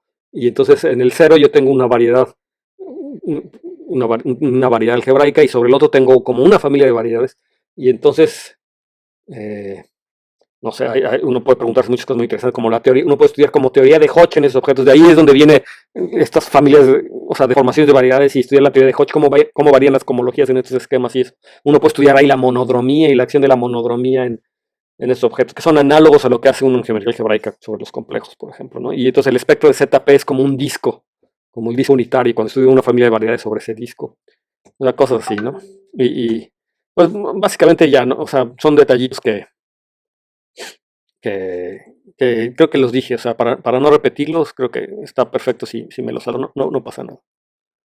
Voy a entender esto con funtores de puntos y ya, o sea, no era mucho más. O sea, creo que lo mencioné de alguna manera en la plática, aunque ya, yo lo dije explícitamente. Ok, está bien. Nada más era para que no sintieras que por falta de tiempo haya quedado algo sin mencionar. Pues parece ser que ya no hay problemas. Le decimos a la gente que si tuviera alguna otra pregunta para hacérsela llegar a Rogelio, y si no, pues procederemos a hacer la pregunta obligada del coloquio. No sé si quisiera hacerla Paco, anda por ahí. Sí, por acá no. Pues sí, no sé, entonces ya no hay más preguntas. Bien, pues la pregunta sería esta, ¿no? ¿Qué materias optativas quieres tú que los chicos puedan tomar de la carrera para como poder orientar su, ahora sí que su término de la carrera hacia esta rama, ¿no? De las matemáticas? Y por cierto, bueno, muchas gracias por la charla, estuvo bastante interesante. Muchas gracias a ustedes. Como muchas veces yo les he dicho, la teoría de números, la geometría algebraica, la aritmética, es una rama con problemas más o menos fáciles de plantear, algunos son más o menos fáciles de plantear, pero históricamente se ha visto que son muy difíciles de resolver. Y la geometría aritmética, la geometría algebraica, la teoría de números, son de esas ramas de las matemáticas que no le hacen el feo a nadie, y que al contrario, le sonríen a todo el mundo. Y en ese sentido, entre más cosas aprendan, mejor. O sea, yo soy de la idea de que si a ustedes les interesa la aritmética, la geometría algebraica, la teoría de números, entre más cosas aprendan, mejor. Yo cuando iba en la licenciatura, yo decía que yo era algebrista, no sé, porque había tomado los cursos de álgebra, me había enfocado más a las cosas de álgebra, aunque me gustaba la teoría de números, ¿no? Y la aritmética. Y entonces, después, conforme más fui avanzando en la maestría y luego en el doctor hice unos estudios en Francia y eso, me di cuenta que la teoría de números, la aritmética, y que de hecho la matemática no son distintas áreas, es una isla o sea, son varias islas que están comunicadas por puentes y que cada vez más están más comunicadas. Nunca iba a pensar, o sea, yo honestamente cuando yo en la licenciatura le hacía el feo al análisis, o sea, yo no estudié casi análisis hasta que llegué al doctorado y me topé con pared y dije, ¿por qué no estudié más análisis? Todas las ramas de las matemáticas se conjugan y te hacen más fuerte y te hacen aprender más. O sea, lo más que puedes aprender en tu carrera, mejor. Y si te interesa la aritmética, más. Entonces, yo el año pasado, hace muchos años, no me acuerdo cuánto, por ahí del 2016, aquí debe decir, les había presentado en una plática del coloquio aquí también de ustedes, de orientación matemáticas, en el 2016, mira, esta que acabo de encontrar aquí. Un diagrama, es un diagrama donde mostraba como con las materias que uno debería de tratar de aprender, o los distintos caminos más bien que uno debería tratar de aprender para llegar a la geometría aritmética, ¿no? Como para llegarlo. No quiere decir que todos, no quiere decir que hay que aprender todas estas materias, pero lo que quiero decir es que hay varios caminos para llegar a la geometría aritmética. Hay varias formas de llegar a ella y cualquiera que elijan está bien, pero si pueden tratar de abarcar más, o sea, de encontrar más, está bien. Y no quiere decir que durante la licenciatura necesariamente, sino de decir durante toda su carrera como matemáticos, pueden ir aprendiendo una y otra, ¿no? Por ejemplo, mi formación fue más como en el álgebra en la licenciatura.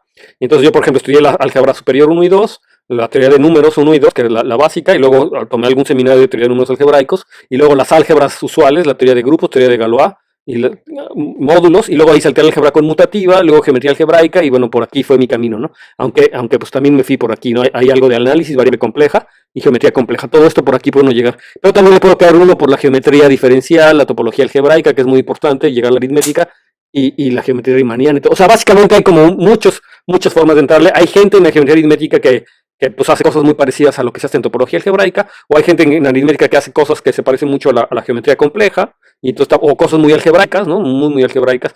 Entonces hay análisis, hay álgebra, hay topología, hay de todo. Entonces, aquí en este diagrama, como trato de poner las interacciones entre una materia y otra. Empezando las de afuera, son como las de la licenciatura, las básicas de licenciatura que uno puede ir estudiando. Y pues durante su carrera de matemáticos uno esperaría que haya escogido uno un camino. Y pues si pueden saltar o tener información de los otros caminos, pues también está bien. O sea que en términos generales, yo les recomiendo que estudien el mayor número de matemáticas que puedan, pero que lo estudien bien, ¿no? Que lo estudien en serio. No se trata tampoco de estar de un lado a otro, sin aprender bien una rama o un área. Pero básicamente, si a ustedes les interesa la aritmética, casi cualquier cosa que estudien, se puede ir a la aritmética. Y por la razón es que los problemas en aritmética son muy complejos, son muy difíciles. Y no le hacen feo a nadie. Es decir, si yo tengo un problema y para resolver este problema necesito utilizar teoría de gráficas, voy a usar teoría de gráficas para resolverlo. Si me da la solución, muy bien.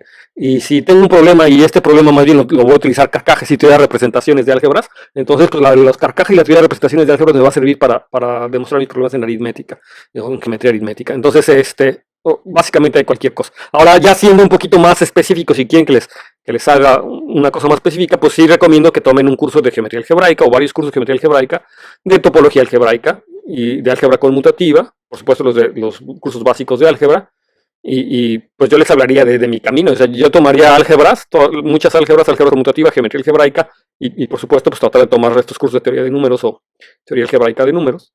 Y aquí no puse la teoría analítica de números, pero también está la parte de análisis que también los puede llevar a esta zona. Y por supuesto, de ahí, o sea, no todos los caminos llevan aritmética, hay otras ramas, ¿no? Que también se podrían ir, teoría de números analítica y cosas así, que también son muy interesantes, pero pues, que van como en otras direcciones, a lo mejor paralelas a la geometría aritmética, ¿no? Pero bueno, en resumen es que lo que les digo es que traten de aprender lo más que puedan y si pueden centrarse en cosas como geometría algebraica, álgebra conmutativa, geometría diferencial y topología algebraica, pues sería útil. Digamos, no necesariamente en la licenciatura, pero digamos también en la maestría, ¿no? Sí. Muchísimas gracias, Rogelio. No sé si Efraín encontró por ahí más preguntas. Hay una pregunta de Charbel Solís. Dice que, por curiosidad, ¿qué significa Yoyonsin? Yoyonsin es el sobrenombre que utilizaba Nezahualcóyotl cuando escribía poesía. Entonces es el nombre con el que escribía poesía y no, exactamente no sé, pero Yoyo me parece que es un nombre azteca, ¿no? Es náhuatl. Y salvo que alguien me corrija por ahí, pero me parece que Yoyo tiene que ver con corazón. Y es más o menos natural porque si Nezahualcóyotl escribía poesía, entonces ha de ser algo así como señor que habla con el corazón, o algo así. Algo así yo lo entiendo. La historia de que por qué me llamo Yoyonsin es muy larga, tiene que ver con que cuando yo era niño me decían Yoyo, y luego tengo un hermano que estudió antropología, y yo soy el más chico de una familia grande, entonces cuando mi hermano estaba estudiando antropología yo era niño todavía, y y como me decían Yoyo y él estaba estudiando eso, entonces me rebautizó como Yoyonsin, y a partir de entonces yo utilizo Yoyonsin casi para todo. Entonces en las redes sociales y en todos lados, si encuentran un Yoyonsin, con una alta probabilidad soy yo. Bueno, claro que está no es cierto, ¿no? O sea, claramente primero van a encontrar a Nezahualcóyotl y a toda su poesía y todo ese tipo de cosas. Y creo que por ahí hay un luchador un luchador de lucha libre que se llama Yoyonsin también. Y y no soy yo. pero otras cosas, casi todas las cosas que yo he hecho las firmo de alguna manera con el Yoyonsin también. Ok, pues gracias, Rogelio. Te mandan algunos saludos. Cristian Navarro desde Tacna, Perú. Saludos, Raúl Maitzu te manda saludos desde la Facultad de Matemáticas de la UADY. De la UADY. Saludos, Raúl.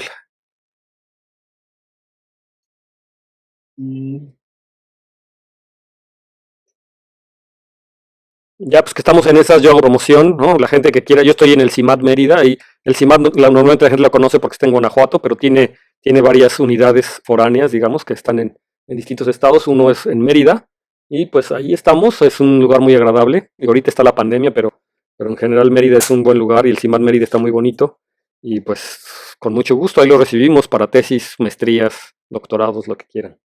Ahí estamos. Ok, Rogelio, pues ahora sí ya fueron todas las preguntas y comentarios que hay. Y no sé si Paco quisiera agregar algo, o tú mismo, Rogelio, antes de despedirnos. Pues nada más darle las gracias nuevamente por organizar este tipo de eventos y darme la oportunidad también de platicar de estas cosas. Y pues que felicidades, ¿no? Por su trabajo, nuevamente. Muchas gracias, Rogelio, a ti también por la colaboración. Y bueno, pues nada, recordarles que vamos a seguir teniendo actividades todavía estos días, estas próximas semanas también, ¿no? No sé, por ejemplo, mañana si hay algo, tú tienes dato. Mañana no hay hasta jueves la charla de sistemas dinámicos de Álvaro Reyes. Ok. y luego